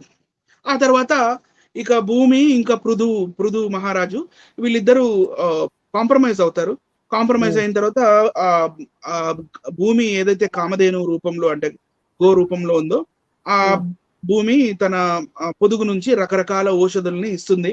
కొంతమంది వచ్చి ఆశల్ని పిండుకుంటారు, కొంతమంది వచ్చి అన్నాన్ని పిండుకుంటారు, కొంతమంది వచ్చి మాంసాన్ని పిండుకుంటారు, కొంతమంది వచ్చి చెట్లని, కొంతమంది వచ్చి నెయ్యిని, కొంతమంది అట్లా రకరకాలు. ఇక పీసితే డైరెక్ట్ నెయ్యి కూడా వచ్చేస్తుంది అనమాట. ఇక అట్లా రకరకాలుగా అందరూ దేవుళ్ళు వీళ్ళు అందరూ వచ్చి చాలా చాలా పొదుగులోంచి పితికి వెళ్ళినట్టుగా మనకు కనపడుతుంది. లాస్ట్ లో ఇక్కడ ఏం చెప్తాడంటే 503లో ఏముంటదంటే, ఈ ప్రకారం క్రమక్రమంగా పృథువు మొదలైన వారు వేరు వేరు వత్సములను పాత్రలను కల్పించుకొని తమ తమ కోరికెలు అనే వేరు వేరు క్షీరాలను పిదుకు కొన్నారు ఆవు నుంచి, అదే భూమి నుంచి. అప్పుడు పృథు చక్రవర్తి ఎంతో సంతోషించి సర్వకామ ప్రదాత్రి ఆయన ధరిత్రిని తన పుత్రిగా స్వీకరించాడు. అందుకనే భూమికి పృథ్వీ అని పేరు ఆ రోజు నుంచి పెట్టారనమాట. పృథు మహారాజుకి చూసి భయపడింది, పరిగెత్తింది. పృథు మహారాజు మాట వినింది. పృథు మహారాజు చెప్పినట్టుగా అన్నిటినీ ఆమె ఇచ్చింది. ప్రజలందరికీ కరువు కాటకాలు లేకుండా చేశాడు పృథు మహారాజు. కాబట్టి ఆ రోజు నుంచి ఈ భూమికి పృథ్వీ అని పేరు. అది సార్ కథ. పృథు మహారాజు తరుముకున్నాడు, బతిలాడుకుంది. నన్ను కణకండాలను అడిగితే నీళ్ళలో మునిగిపోతాను, ప్రజలు మునిగిపోతారని చదువుతున్నప్పుడు నాకు చాలా వింత అనిపించింది. ఇప్పుడు లైవ్ లో కూడా చెప్తున్నప్పుడు మరి చూస్తున్న ప్రేక్షకులు వాళ్ళు కూడా అనుకుంటారేమో, అరే ఏంటి ఇట్లా కూడా ఉన్నాయా నిజంగా అని చెప్పి. కానీ కొంతమంది మూర్ఖంగా అంటే వాదించే వాళ్ళు కూడా ఉన్నారు. మీరు క్రైస్తవులు ఏవేవో రాసేసుకొని మీరే ప్రింట్ తీసుకొని మాకు ఏందేందో చూపిస్తున్నారని. కాదండి, ఈ పీపీటీ కావాలంటే మీకు ఈ పీడిఎఫ్ మీకు లింక్ లో డిస్క్రిప్షన్ లో కూడా పెట్టడం జరుగుతుంది. మీరు భాగవతం కొనుక్కోండి, చదవండి. ఆ భాగవతమే కాకుండా అప్పుడప్పుడు టైం దొరికినప్పుడు మీరు రీడింగ్ చేస్తూ ఉంటే ఈ గ్రంథంలో ఏముంది, ఆ గ్రంథంలో ఏముంది అనేది మీకు పాలకు పాలు నీళ్ళకి నీళ్ళు అయిపోతాయి. నెక్స్ట్ వెళ్దాం సార్. నెక్స్ట్ శ్రీమద్ రామాయణము బాలకాండము. మోస్ట్ పాపులర్ పుస్తకం అండి. మోస్ట్ పాపులర్ 5 సంవత్సరాల నుంచి ఇది మన క్రైస్తవులు అందరూ బాగా వాడుతున్న పుస్తకం. మన క్రైస్తవులు కాదు, హైందువులు కూడా ముందు కూడా ఇదే వాడారు. ఇది తెచ్చాక మనం గీతా ప్రశ్నలు మొదటి వాళ్ళు ఏం చేశారంటే గీతా ప్రశ్న ముందుకు తీసుకొచ్చారు. ఎంత ముందుకు తీసుకొచ్చినా అది వెనక్కి వెళ్ళిపోయింది, ఇది ముందుకు వస్తూనే ఉంది. గమనించాలి. ఎందుకంటే ఈయన ఆచార్య శ్రీ పుల్లెల శ్రీరామచంద్రులు వారికి ఆయనకి ఇది ట్రాన్స్లేట్ చేసిన ఆయనకి పద్మశ్రీ అవార్డు ఇచ్చారు సార్. అవునవును. He's a scholar in Sanskrit. ఆయన తన ఇష్టం వచ్చినట్టుగా ఏం రాలేదు.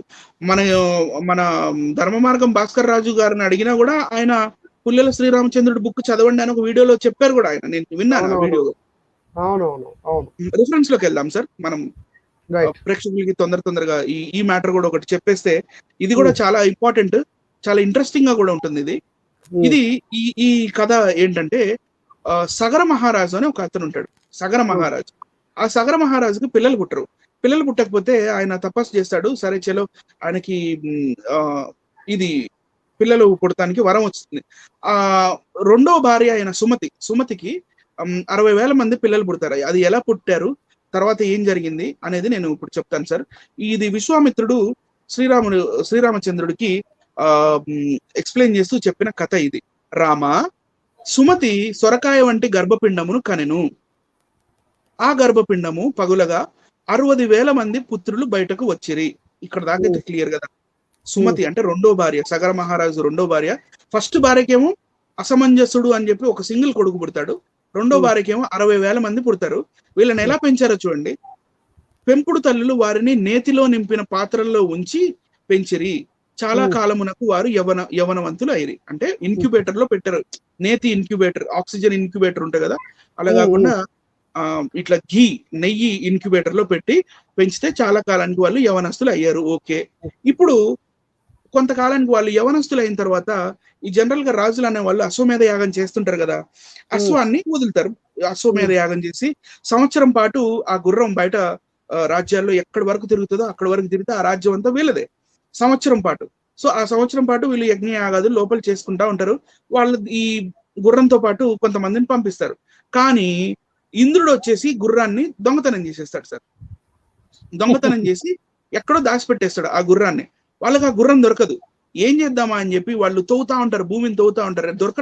భూమి అంతా ఎతుకుతారు, ఎర్త్ మొత్తం ఎతుకుతారు, వాళ్ళకి కనపడదు. సరే ఎర్త్ కోరలోనో ఎర్త్ లో ఎక్కడోనో ఉంటది చూద్దామని చెప్పి ఎర్త్ ను వాళ్ళు తవ్వుతున్నప్పుడు ఏమైందో చూద్దాం సార్.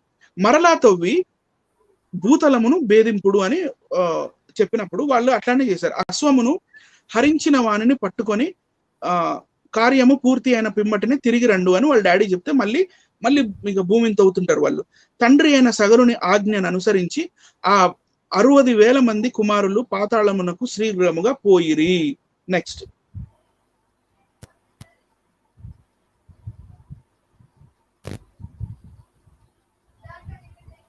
సరే, ఆ ప్రదేశమును తవ్వుచున్నప్పుడు అండర్లైన్ చేసి చూడండి. ఆ ప్రదేశమును తవ్వుచున్నప్పుడు వారికి అచట పర్వతము వంటి ప్రమాణము గల విరూపాక్షమను దిగ్గజము కనపడెను. ఆ దిగ్గజము అంటే పెద్ద గజము, అంటే పెద్ద ఎలిఫెంట్ అనమాట. ఎర్త్ కింద వాళ్ళు తోకుంటూ అంటే దాని పేరు విరూపాక్ష అంట. విరూపాక్షమను దిగ్గజము అంటే పెద్ద ఏనుగు కనపడింది. అది భూతలమును భూమి లోపల అనలేమో, అది మీకు తర్వాత అర్థమవుతుంది సార్. అది చూస్తున్న వీక్షకులకు కూడా తర్వాత అర్థమవుతుంది. ఇది ప్రస్తుతం దీన్ని ఇలా మీరు మైండ్ లో రికార్డ్ చేసుకోండి అంతే. పర్వతము వంటి ప్రమాణము గల విరూపాక్ష అను దిగ్గజమును కనపడెను, పెద్ద ఏనుగు కనపడింది. అది భూతలమును మోయిచుండెను. దాన్ని భూమిని మోస్తుందంట.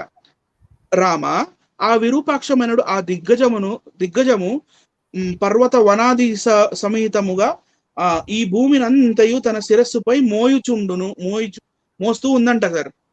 ఆ ఏనుగు భూమిని మోస్తూ ఉందంట. తర్వాత నెక్స్ట్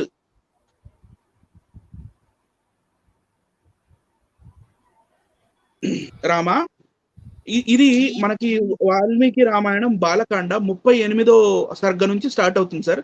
ప్రస్తుతం నేను చదువుతున్నది 40వ సర్గ. 40వ సర్గలోకి నేను కథ ఎందుకులే మొత్తం అన్ని రిఫరెన్సెస్ చదవడం అని నేను కథ జంప్ చేసి మీకు డైరెక్ట్ మ్యాటర్ లోకి వచ్చేసాను. రామ, ఆ మహాగజము అలసట కలిగినప్పుడు అప్పుడప్పుడు విశ్రాంతి కొరకై శిరస్సును కదుల్చుచుండును. ఇది రామాయణంలో ఉందండి. అప్పుడప్పుడు అలసిపోయినప్పుడు అంట ఏను కొంచెం కదులుతుంటదంట. అప్పుడు భూకంపము కలుగుచుండును.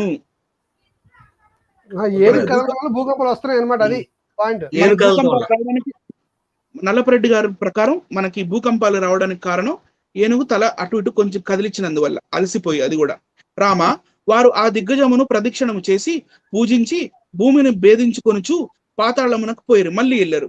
పిమ్మట తూర్పు దిక్కున వారు దక్షిణ దిక్కును భేదించిరి. తూర్పు దిక్కును తరువాత దక్షిణ దిక్కును భేదించిరి. దక్షిణ దిక్కునందు కూడా వారు గొప్ప పర్వతముతో సమానమైన మహాపద్మమనుడు గజమును చూసిరి. అంటే సెకండ్ ఎలిఫెంట్ కనపడిందంట. దాని పేరు మహాపద్మం అంట సార్. మహాపద్మ అనడు గజము చూసిరి. అది కూడా శిరస్సుపై భూమిని మోయిచుండెను. అరే అది కూడా ఇట్లనే ఉంది. దాన్ని చూసి వాళ్ళు చాలా ఆశ్చర్యం పొందారంట. అరే ఇందాక మనం చూసాము అది భూమిని మోస్తుంది, ఇది చూసాము రెండోది, దీని పేరేమో పద్మ, ఇది కూడా భూమిని మోస్తుంది అని చెప్పిమ్మట మహాత్ముడైన సగరుని 60,000 మంది కుమారులు. నెక్స్ట్ సార్, ఓకే సారీ పిమ్మట మహాత్ముడైన సగరుని 60,000 మంది కుమారులు ఆ దిగ్గజమును ప్రదక్షిణం చేసి పశ్చిమ దిక్కునికి వచ్చారంట సార్. పెద్ద దిగ్గజం ఏదైతే ఉందో దాన్ని చేసి ఎక్కడికి మహాబలవంతులైన ఆ సగర పుత్రులు పశ్చిమ దిక్కునందు కూడా మహాపర్వత సమానమైన సౌమనస, దాని పేరు సౌమనసమనడు దిగ్గజమును చూసిరి. మూడోది కనపడింది ఏనుగు, అది కూడా భూమిని మోస్తుంది sir. Next sir,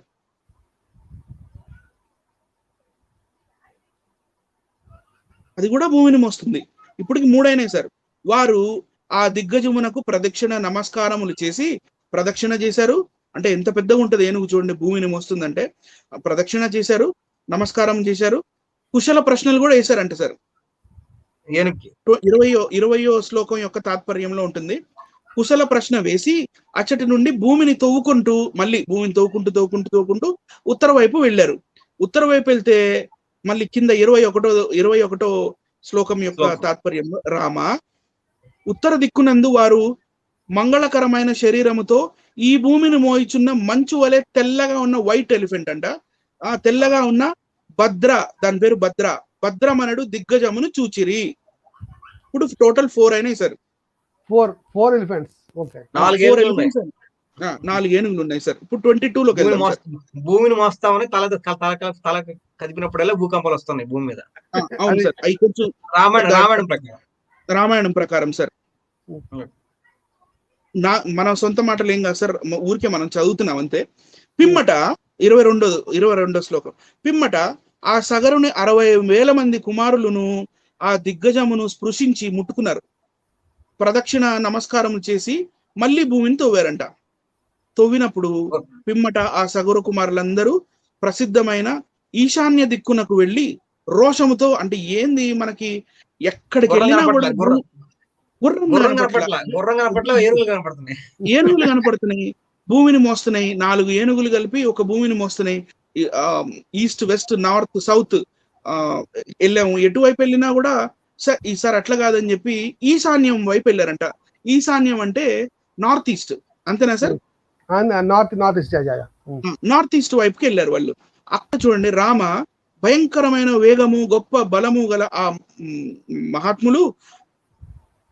okay sir, Rama భయంకరమైన వేగము గొప్ప బలము గల ఆ మహాత్ములు అందరూ అచ్చట కపిల రూపములో ఉన్న సనాతన పురుషుడైన శ్రీ మహావిష్ణువుని చూశారంట సార్. అక్కడ అతని సమీపమున గడ్డి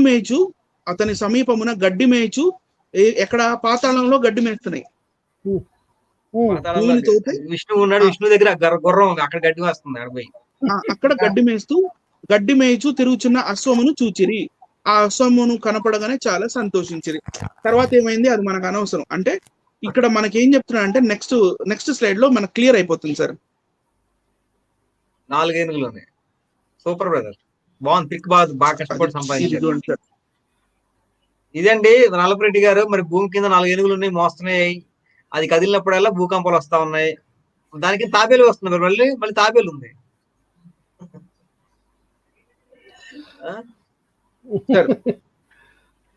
రైట్ సార్. ఇప్పుడు ఏంటంటే, ఇప్పుడు ఇందాక మనం సార్ ఆ ఫోటో సార్ ఇందాక మనం పోతన భాగవతం ప్రకారం భూమి పద్మాకారంలో ఉంది, రౌండ్ గా ఉంది. మధ్యలో ఒక పెద్ద పర్వతం ఉంటది, అది మధ్యలో ఉంటది. ఇప్పుడు దాన్ని తవ్వుకుంటా ఈస్ట్, వెస్ట్, సౌత్, నార్త్ కి వెళ్ళినప్పుడు 4 ఎలిఫెంట్స్ కనపడ్డాయి. భూమి కింద ఎలిఫెంట్స్ అవి మోస్తూ ఉన్నాయి. ఈ ఎలిఫెంట్స్ కూర్మాకారం, అంటే కూర్మావతారంలో ఇది విష్ణుమూర్తి తాబేలు. ఈ తాబేలు ఏంటంటే ఇది మన ఇస్కాన్ ఫౌండర్ అయిన స్వామి ప్రభుపాద వారు ఉంటారే, ప్రభుపాద వారు ఏం చెప్తుంటే కాస్మిక్ వాటర్ ఓషన్స్ అంట. కాస్మిక్ ఓషన్స్ లో ఈ తాబేలు ఇట్లా వెళ్తూ ఉంటే ఈ ఏనుగులు ఇలా మోస్తూ ఉంటాయి. ఈ భూమి ఏనుగుల మీద స్థిరంగా ఉంటది. ఇది కొంచెం తలూపిందో మనకి భూకంపాలు వచ్చేస్తాయి. అందుకనే ఇందాక భూదేవి కూడా పృథు మహారాజు తోటి చెప్తుంది, నన్ను ఖండాలు ఖండాలుగా చేస్తే నా ప్రజలందరూ నీళ్ళల్లో పడిపోతారు కదా, మరి ఎట్లా అని. మళ్ళీ అట్ ద సేమ్ టైం మనకి రామాయణంలో కనపడుతుంది, దేవి భాగవతంలో కనపడుతుంది, మరి మహాభారతంలో కనపడుతుంది, అట్ ద సేమ్ టైం భాగవత పురాణంలో కూడా ఈ భూదేవి మాటి మాటికి విష్ణుదేవుడి దగ్గరికి వెళ్ళి, అయ్యా నువ్వు ఇంకొక అవతారం ఎత్తు రా, పాప భారం ఎక్కువైపోతుంది, పాపాత్ములు ఎక్కువైపోయారు భూమి మీద, ఈ పాప భారం నేను మోయలేకపోతున్నాను అంటే పాపాత్ముల భారం పాపాత్ములు ఎక్కువైపోయినప్పుడు పాపాత్ములకి బరువు ఎక్కువ ఉంటది అనమాట. ఇప్పుడు భూమి కుంగిపోయింది కదా, కుంగిపోతే ఏం జరుగుతుంది, నీళ్ళల్లో పడిపోయింది. అందుకనే నేను నావలాగా ఉన్నాను, ఈ పాప భారం నువ్వు తీర్చడానికి రా అని. పాప భారం అంటే దాని మీనింగ్ అది సార్, అంటే పాపాత్ములతో భూమికి భారం ఎక్కువైంది. అదే నువ్వు భూమికి భారం రా అంటారు చూడండి సార్. అంటే మీరు తావేలు ఫోటో చూపించారు, తావేలు కోసం చెప్పలేదు. అది కూర్మ పురాణం లెంగ్త్ ఎక్కువైపోద్దని మళ్ళీ అది దానికి ఒక కథ ఉంది సార్. ఓకే దానికి ఒక లెంగ్త్ కథ ఉంది సార్. సో నెక్స్ట్ ఫోటోలో చూద్దాం సార్. ఇప్పుడు మీరు ఇక్కడ చూడండి, ఇప్పుడు మనం చదివిన ఈ సూర్య భ్రమణం, సూర్యుడు ఎలా తిరుగుతాడు, అర్త్ ఎలా ఉంది, అర్త్ కింద ఏనుగులు, ఇవన్నీ మనము చూస్తే ఈ పిక్చర్ ఇది నేను గీసింది కాదు, నేను ఒక పువ్వు బొమ్మ కూడా వేయలేను సార్, నేను గీసింది కాదు, ఈ వీళ్ళ వెబ్సైట్ లో నుంచే నాకు దొరికినాయి. ఎర్త్ అంట ఇలా ఉంటదంట సార్, దాని కింద ఏనుగులు ఉంటాయి, ఏనుగుల కింద తాబేలు ఉంటుంది, సూర్యుడు ఇటు చుట్టూ రౌండ్ గా డిస్క్ లాగా తిరుగుతూ ఉంటాడు సార్. రైట్ సార్, ఆయన రథాన్ని వేసుకొని తిరుగుతూ ఉంటాడు, చంద్రుడు కూడా ఇలా తిరుగుతూ ఉంటాడు వీళ్ళ కాస్మాలజీ ప్రకారం. ఇప్పుడు దేవి భాగవతంలోకి వద్దాం సార్. శ్రీదేవి భాగవతం ఎందుకంటే అన్ని కవర్ చేశారు, మరి వరాహమూర్తి గురించి చెప్పలేదు. మరి వరాహం కూడా వరాహి అంటే భూమిని వారాహి అని ఎందుకు పిలుస్తారు ఏంటి అనేది కూడా ఒక క్వశ్చన్ ఉంది. ఈ స్టోరీ మనకి చాలా ప్లేసెస్ లో చాలా పురాణాల్లో కనపడుతుంది సార్, కానీ the very simple and shortest okay reference తో అయిపోయేలాగా ఎక్కడ అని మనకి చూస్తే శ్రీదేవి భాగవతంలో కనపడుతుంది. చాలా షార్ట్ గా అయిపోతుంది, వీక్షకులు తొందరగా అవగొట్టేస్తాను. ఇది క్లైమాక్స్ వచ్చింది, కథ కంచికి వచ్చింది, తొందరపడద్దు. ఓకే ఫస్ట్ నుంచి ఇంకొంచెం జూమ్ చేయాలి సార్. ఇక్కడ సెకండ్ లైన్ నుంచి నేను చదువుతున్నాను. సెకండ్ లైన్, హిరణ్యాక్షుడు అనే రాక్షసుడిని, సార్ ఒక్కసారి కర్సర్ చూపించండి టిఎస్ కుమార్ సార్ గారు. సెకండ్ లైన్, హిరణ్యాక్షుడు ఆ సమయంలో ఇదే కదా, అంటే ఫస్ట్ పారాగ్రాఫ్ లో సెకండ్ లైన్ కొంచెం పై. Yes, first paragraph. హిరణ్యాక్షుడు అనే రాక్షసుడిని సంహరించి భూగోళాన్ని, ఇక్కడ గోళం అని రాశారు కానీ అక్కడ శ్లోకంలో గోళం లేదు, భూమిని అని ఉంది. భూమిని ప్రళయ జలధి నుంచి ఉద్ధరించడం కోసం శ్రీహరి వరాహ అవతారం ధరించాడు. తన బంగారు కూరలతో భూమిని పైకి లేవనెత్తి నీటి మీద పద్మపత్రం లాగా నిలబెట్టాడు. అంటే భూమి పద్మాకారంలో ఉంటుంది కదా సార్, అంటే ఇక్కడ ఏంటంటే హిరణ్యాక్షుడు అనే రాక్షసుడు భూమిని కిడ్నాప్ చేస్తాడు సార్. భూమిని కిడ్నాప్ చేస్తే ఆ హిరణ్యాక్షుడు తరుముకున్నాడు. ఇందాక ఒక అతను తరుముకున్నాడు, ఇందాక ఒక అతను ఆవును చేస్తే తరుముకున్నాడు, ఇప్పుడు ఈయనేమో కిడ్నాప్ చేశాడు ఏకంగా. పృథు మహారాజు ఆయనేమో తరుముకున్నాడు. ఇంకా ముందు కూడా ఉంది సార్, కొంచెం నేను చదవగలనో లేదో చూద్దాం. సరే సార్, అయితే ఆయనని చంపేసి ఈ హిరణ్యాక్షుడు అనే రాక్షసుడిని చంపేసి పద్మపత్రం లాగా నిలబెట్టాడు, అంటే లైక్ ఫ్లాట్ ఎర్త్. అప్పుడు ఆ భూగోళం మీద సర్వ మనోహరమైన విశ్వాన్ని బ్రహ్మదేవుడు నిర్మించాడు. ఇది సృష్టికి ముందు జరిగిందనమాట. రైట్ సార్, ఇప్పుడు ఇక్కడ నుంచి విష్ణువు వరాహావతారంలో పద్మ ఆకారంలో భూమిని పట్టుకుని ఉంటే భూమి మీద విశ్వాన్ని తయారు చేశాడు బ్రహ్మ. ఓకే, అవును సార్, రైట్ సార్. ఆ సమయంలో భూగోళాది దేవతలు వసుంధరను చూసి శ్రీహరి సమ్మోహితుడయ్యాడు. సుందరాకారుడై భూదేవితో ఒక దివ్య సంవత్సరం రహస్యంగా కామక్రీడ సాగించాడు. విష్ణువుకి ఇదే పని కదా. ఓకే. అది అది మ్యాండేటరీ అయిపోయిందండి. విష్ణు నాకు కంపల్సరీ. విష్ణు కంపల్సరీ క్రీడ. రాస క్రీడ. లేదు, రక్త క్రీడ చేయించుకోవాలి. ఇదే రిఫరెన్స్ లో పైన వచ్చేసి ఆయన మిస్ ట్రాన్స్లేషన్ చేసి భూగోళం అన్నాడు. ఇప్పుడు గోళం తోటి కామక్రీడలు సాగించేది ఏంటి సార్? గోళం తోటి కామక్రీడలు సాధించలేం కదా, అది నా పాయింట్. సుందరాకారుడై, సెకండ్ లైన్ మళ్ళీ, సుందరాకారుడై భూదేవితో ఒక దివ్య సంవత్సర కాలం రహస్యంగా కామక్రీడలు సాగించాడు. ఆ సంభోగ సంస్పర్శల సుఖాతిశయానికి పరవశించిన భూదేవి ఆనంద సమ్మూర్ఛిత అయింది, అంటే మూర్చపోయిందంట. నెరజాణల సంగమం పరస్పరం అత్యంత సుఖప్రదం కదా. ఇక సంస్కృత శ్లోకం అంటే ఇది 9వ అధ్యాయం 9వ స్కందం 9వ అధ్యాయం 31వ శ్లోకం అన్నమాట. 9 అంటే 9వ అధ్యాయం అని. సో సుఖ సంభోగ సంస్పర్శాత్ మూర్ఛాం సంప్రాప సుందరి. ఆ సుందరి మూర్ఛపోయిందంట, భూదేవి అనే సుందరి. విష్ణుమూర్తికి, కింద లైన్ సార్ తాత్పర్యం, విష్ణుమూర్తికి భూదేవి కౌగిలింతతో అహోరాత్రాలు క్షణాల్లాగా గడిచిపోయాయి. దివ్య సంవత్సరం గడిచేదాకా స్పృహ రానేలేదు. అప్పటికి తేరుకొని స్పృహలోకి వచ్చి ఆ కాముకిని విడిచిపెట్టాడు. లీలా విలాసంగా మళ్ళీ వరాహ రూపం ధరించాడు. ధరణీదేవిని ధ్యానించి ధూప దీప నైవేద్యాలతో, సింధూరాను లేపాలతో, వస్త్ర పుష్ప బలి ప్రదానాలతో అర్పించి కృతజ్ఞత సూచకంగా దివ్య వరాలు ప్రసాదించాడు. అది సార్ మ్యాటర్. ఇప్పుడు నెక్స్ట్ స్లైడ్కి వెళ్దాం సార్. నల్లపరెడ్డి గారు మీరు చెప్తారు సమాధానం అని మేము బాగా ఆశిస్తున్నామండి. ఇది ఉదయగిరి కేవ్స్ అండి, ఇది మధ్యప్రదేశ్ లో ఉంటుంది. భోపాల్ దాటి వెళ్ళిన తర్వాత ఒక 2 hours జర్నీ చేస్తే మనకి ఉదయగిరి కేవ్స్ వస్తాయి. ఉదయగిరి కేవ్స్ అనేవి 4th centuryలో విక్రమాదిత్యుడు అంటే చంద్రగుప్త II. ఆ Chandragupta II India's first cave temple, Hindu cave temple అదే. ఆ కేవ్ టెంపుల్ నేను వెళ్ళాను, చూశాను ఇది. So it is a very beautiful place. అక్కడ ఉన్న ఆ విగ్రహం చూడండి, మీకు తెలుస్తుంది. అక్కడ చాలా బ్యూటిఫుల్ గా ఉంటుంది. అక్కడ వరాహమూర్తి ఉన్నాడు, కానీ వరాహమూర్తి కొమ్ముకి అక్కడ భూగోళం లేదు. అక్కడ గోళం అనేది గలీలియో భూమి రౌండ్ గా ఉందని చెప్పిన తర్వాత వీళ్ళ బుక్స్ లో డ్రాయింగ్స్ ఏం కానీ, లేకపోతే కొత్త శిల్పాలు ఏం కానీ గోళం లాగా వేశారు. కానీ 4వ శతాబ్దం కాదండి, అప్పటికి మారిపోయిందండి. స్త్రీ ఆకారంలో మారిపోయి అనుభవిస్తున్నారు. మరి స్త్రీ ఆకారంలో మారిపోయింది. అది గ్రంథం ప్రకారంగా కామక్రీడ జరిగింది కదా, స్త్రీ ఆకారంలో మారిపోయింది ఇక్కడ భూమి. సో చెప్తారు. ఇవన్నిటికీ క్వశ్చన్స్ కి మరి నల్లపరెడ్డి గారు తప్పకుండా సమాధానం చెప్తారని ఆశిస్తూ, సార్ నా ప్రెజెంటేషన్ ఇంతవరకు అయిపోయింది సార్. ఓవర్ టు మీరు టిఎస్ కుమార్ గారు సార్. కంక్లూజన్ ఏమండి సార్ బ్రదర్? ఆల్రెడీ 2 hours కావస్తుంది.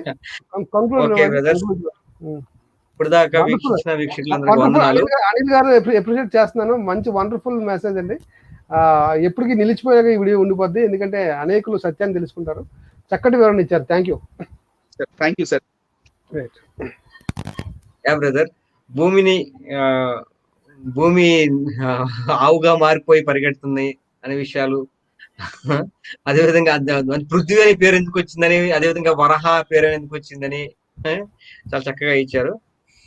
Thank you brother. అదేవిధంగా భూమి నీళ్ళ మీద ఉందని చెప్పండి బ్రదర్, మీరు ఇంకేం పాయింట్లు చెప్పారు ఒకసారి. అంటే ఈ లెక్క నల్లపరెడ్డి గారు చెప్తారండి, ఏది సైన్స్ దగ్గరగా ఉంది, బైబిలా లేదా హిందూ? సూర్యుడు వచ్చేసరికి ఏకచక్రం మీద భూమి చుట్టూ ఇంత వేగంతో భూమి చుట్టూ పరిగెడుతున్నట్లుగా కూడా చూపించారు హిందూ గ్రంథాల నుండి. నీళ్ళ మీద ఉన్నట్లు చూపించారు. చాలా విషయాలు. ఏనుగులు, 4 భూమి కింద 4 ఏనుగులు ఉన్నట్లుగా, అవి కదిలినప్పుడు భూకంపాలు వస్తున్నాయని, దాని కింద భూమి పద్మాకారంలో ఉందని కూడా హిందూ గ్రంథాల్లో ఉన్నట్లుగా చూపించారు. ఇలా చాలా విషయాలు చూపించడం జరిగింది. మనం కూడా వేదాల నుండి, ముఖ్యంగా ప్రామాణిక గ్రంథాల వేదాల నుండి కూడా నేను చూపించాను భూమి స్థిరంగా ఉందని. మన వేదాల నుండి కూడా చాలా విషయాలు నేను మొదట్లో చూపించడం జరిగింది. భూమి పునాదుల గురించి అంటే ఏంటి, భూమి స్ట్రక్చర్ గురించి ఏమి రాయబడింది బైబుల్లో అనే విషయాలు జాన్కోయ్ గారు బైబిల్ వాక్యాలు చూపించి వివరించడం జరిగింది. కాబట్టి ఇదండి భూమి బండారం, భూమి సైన్స్ బండారం పేరుతో టైటిల్ పెట్టడానికి కారణం ఏంటంటే, భూమి సైన్స్ తో పోల్స్తూ భూమి సైన్స్ చెప్పిన ప్రకారంగా భూమి లేదు అని బైబిల్ వాక్యాలు చూపించి ఏదైతే విమర్శిస్తా ఉన్నారో అందును బట్టి సైంటిఫిక్ గా భూమి గురించి ఏముంది, హిందూ గ్రంథాల్లో ఏముంది, బైబిల్ గురించి ఏముంది అనే విషయాలు మీ ముందు పెట్టాము. ఏది సైన్స్ దగ్గరగా ఉంది, చూడండి. ఏది సైన్స్ అనేది వీక్షకులు గమనించి ఒక మంచి నిర్ణయం తీసుకుంటారని నమ్ముతా ఉన్నాం. థ్యాంక్ యూ అండి వీక్షించిన అందరికి. మరొక వీడియోతో మళ్ళీ కలుద్దాం. జాన్కోయ్ గారు మంచి ప్రార్థన చేసి మనం వీడియోని ముగించుకుందాం. రైట్ అండి, ప్రార్థన చేసుకుందాం అండి. పరమ పరిశుద్ధులైన తండ్రి, నా మనసు స్తోత్రాలు. ఇదిగో అద్భుతమైన వీడియో తండ్రి మాతో చేయించు, దాన్ని బట్టి స్తోత్రాలు. ఇదిగో అనిల్ గారిని దీవించండి, ఆశీర్వదించండి, ఇంకా ఎక్కువగా తండ్రి నీకోసం కష్టపడటానికి సహాయం చేయండి. ఇదిగో టీఎస్ బ్రదర్ కుమార్ గారు తండ్రి ఎంతో ప్రయాసపడి ఈ ప్రోగ్రామ్ కండక్ట్ చేశారు, దాన్ని బట్టి స్తోత్రాలు. ఇదిగో తండ్రి ఈ వీడియో అనేకులు వీక్షించి సత్యాన్ని తెలుసుకొని ముందుకు సాగడానికి సహాయం చేయండి. సత్యం అంటే ఏంటో తండ్రి వాళ్ళు గ్రహించడానికి సహాయం చేయండి. ఇక పుస్తకాలు కంపేర్ చేసుకొని నిజం వైపుకు ముందు రావడానికి ఏది సైన్స్ దగ్గరగా ఉందో ఆలోచించడానికి సహాయం చేయండి. ఇదిగో నీ గ్రంథం గొప్ప గ్రంథం కన్నతండ్రి, నువ్వు రాయించి ఇచ్చిన బైబిల్ గ్రంథం కన్నతండ్రి సైన్స్ కి చాలా దగ్గరగా ఉందని నిరూపణ ఈ వీడియో ద్వారా జరిగినందుకు మీకు స్తోత్రాలు తెలియజేస్తున్నాను. ఈ కృపలో మమ్మల్ని అందరినీ భద్రపరిచి ఇలాంటి కార్యక్రమం, మంచి కార్యక్రమాలని మాతో చేయించమని అడుగుతూ చిన్న ప్రార్థన యేసుక్రీస్తు నామాన్ని అడుగుచున్నాను తండ్రి, ఆమేన్. అందరికీ వందనాలు. థ్యాంక్ యూ అండి. Praise Lord. అదేవిధంగా జాన్కోయ్ గారి ఛానల్, యూట్యూబ్ ఛానల్ కూడా ఫాలో అవ్వండి. చాలా విషయాలు ఆయన బైబిల్ గురించి క్వశ్చన్ అండ్ ఆన్సర్స్ చెప్తూ, అదేవిధంగా హిందూ గ్రంథాల నుంచి కూడా కంపేరిటివ్ స్టడీ చేస్తూ ఉంటారు. జాన్కోయ్ గారి ఛానల్, అదేవిధంగా నా యొక్క టీఎస్ ఛానల్ కూడా సబ్స్క్రైబ్ చేసుకోండి. అనేకులకు షేర్ చేసి సత్యాన్ని తెలియజేయండి, ఆత్మీయంగా బలపరచండి. సత్యంలో ప్రజలు తీసుకురావాల్సిన బాధ్యత అందరి మీద ఉంది. అందరికీ వందనాలు. Thank you. Praise lord.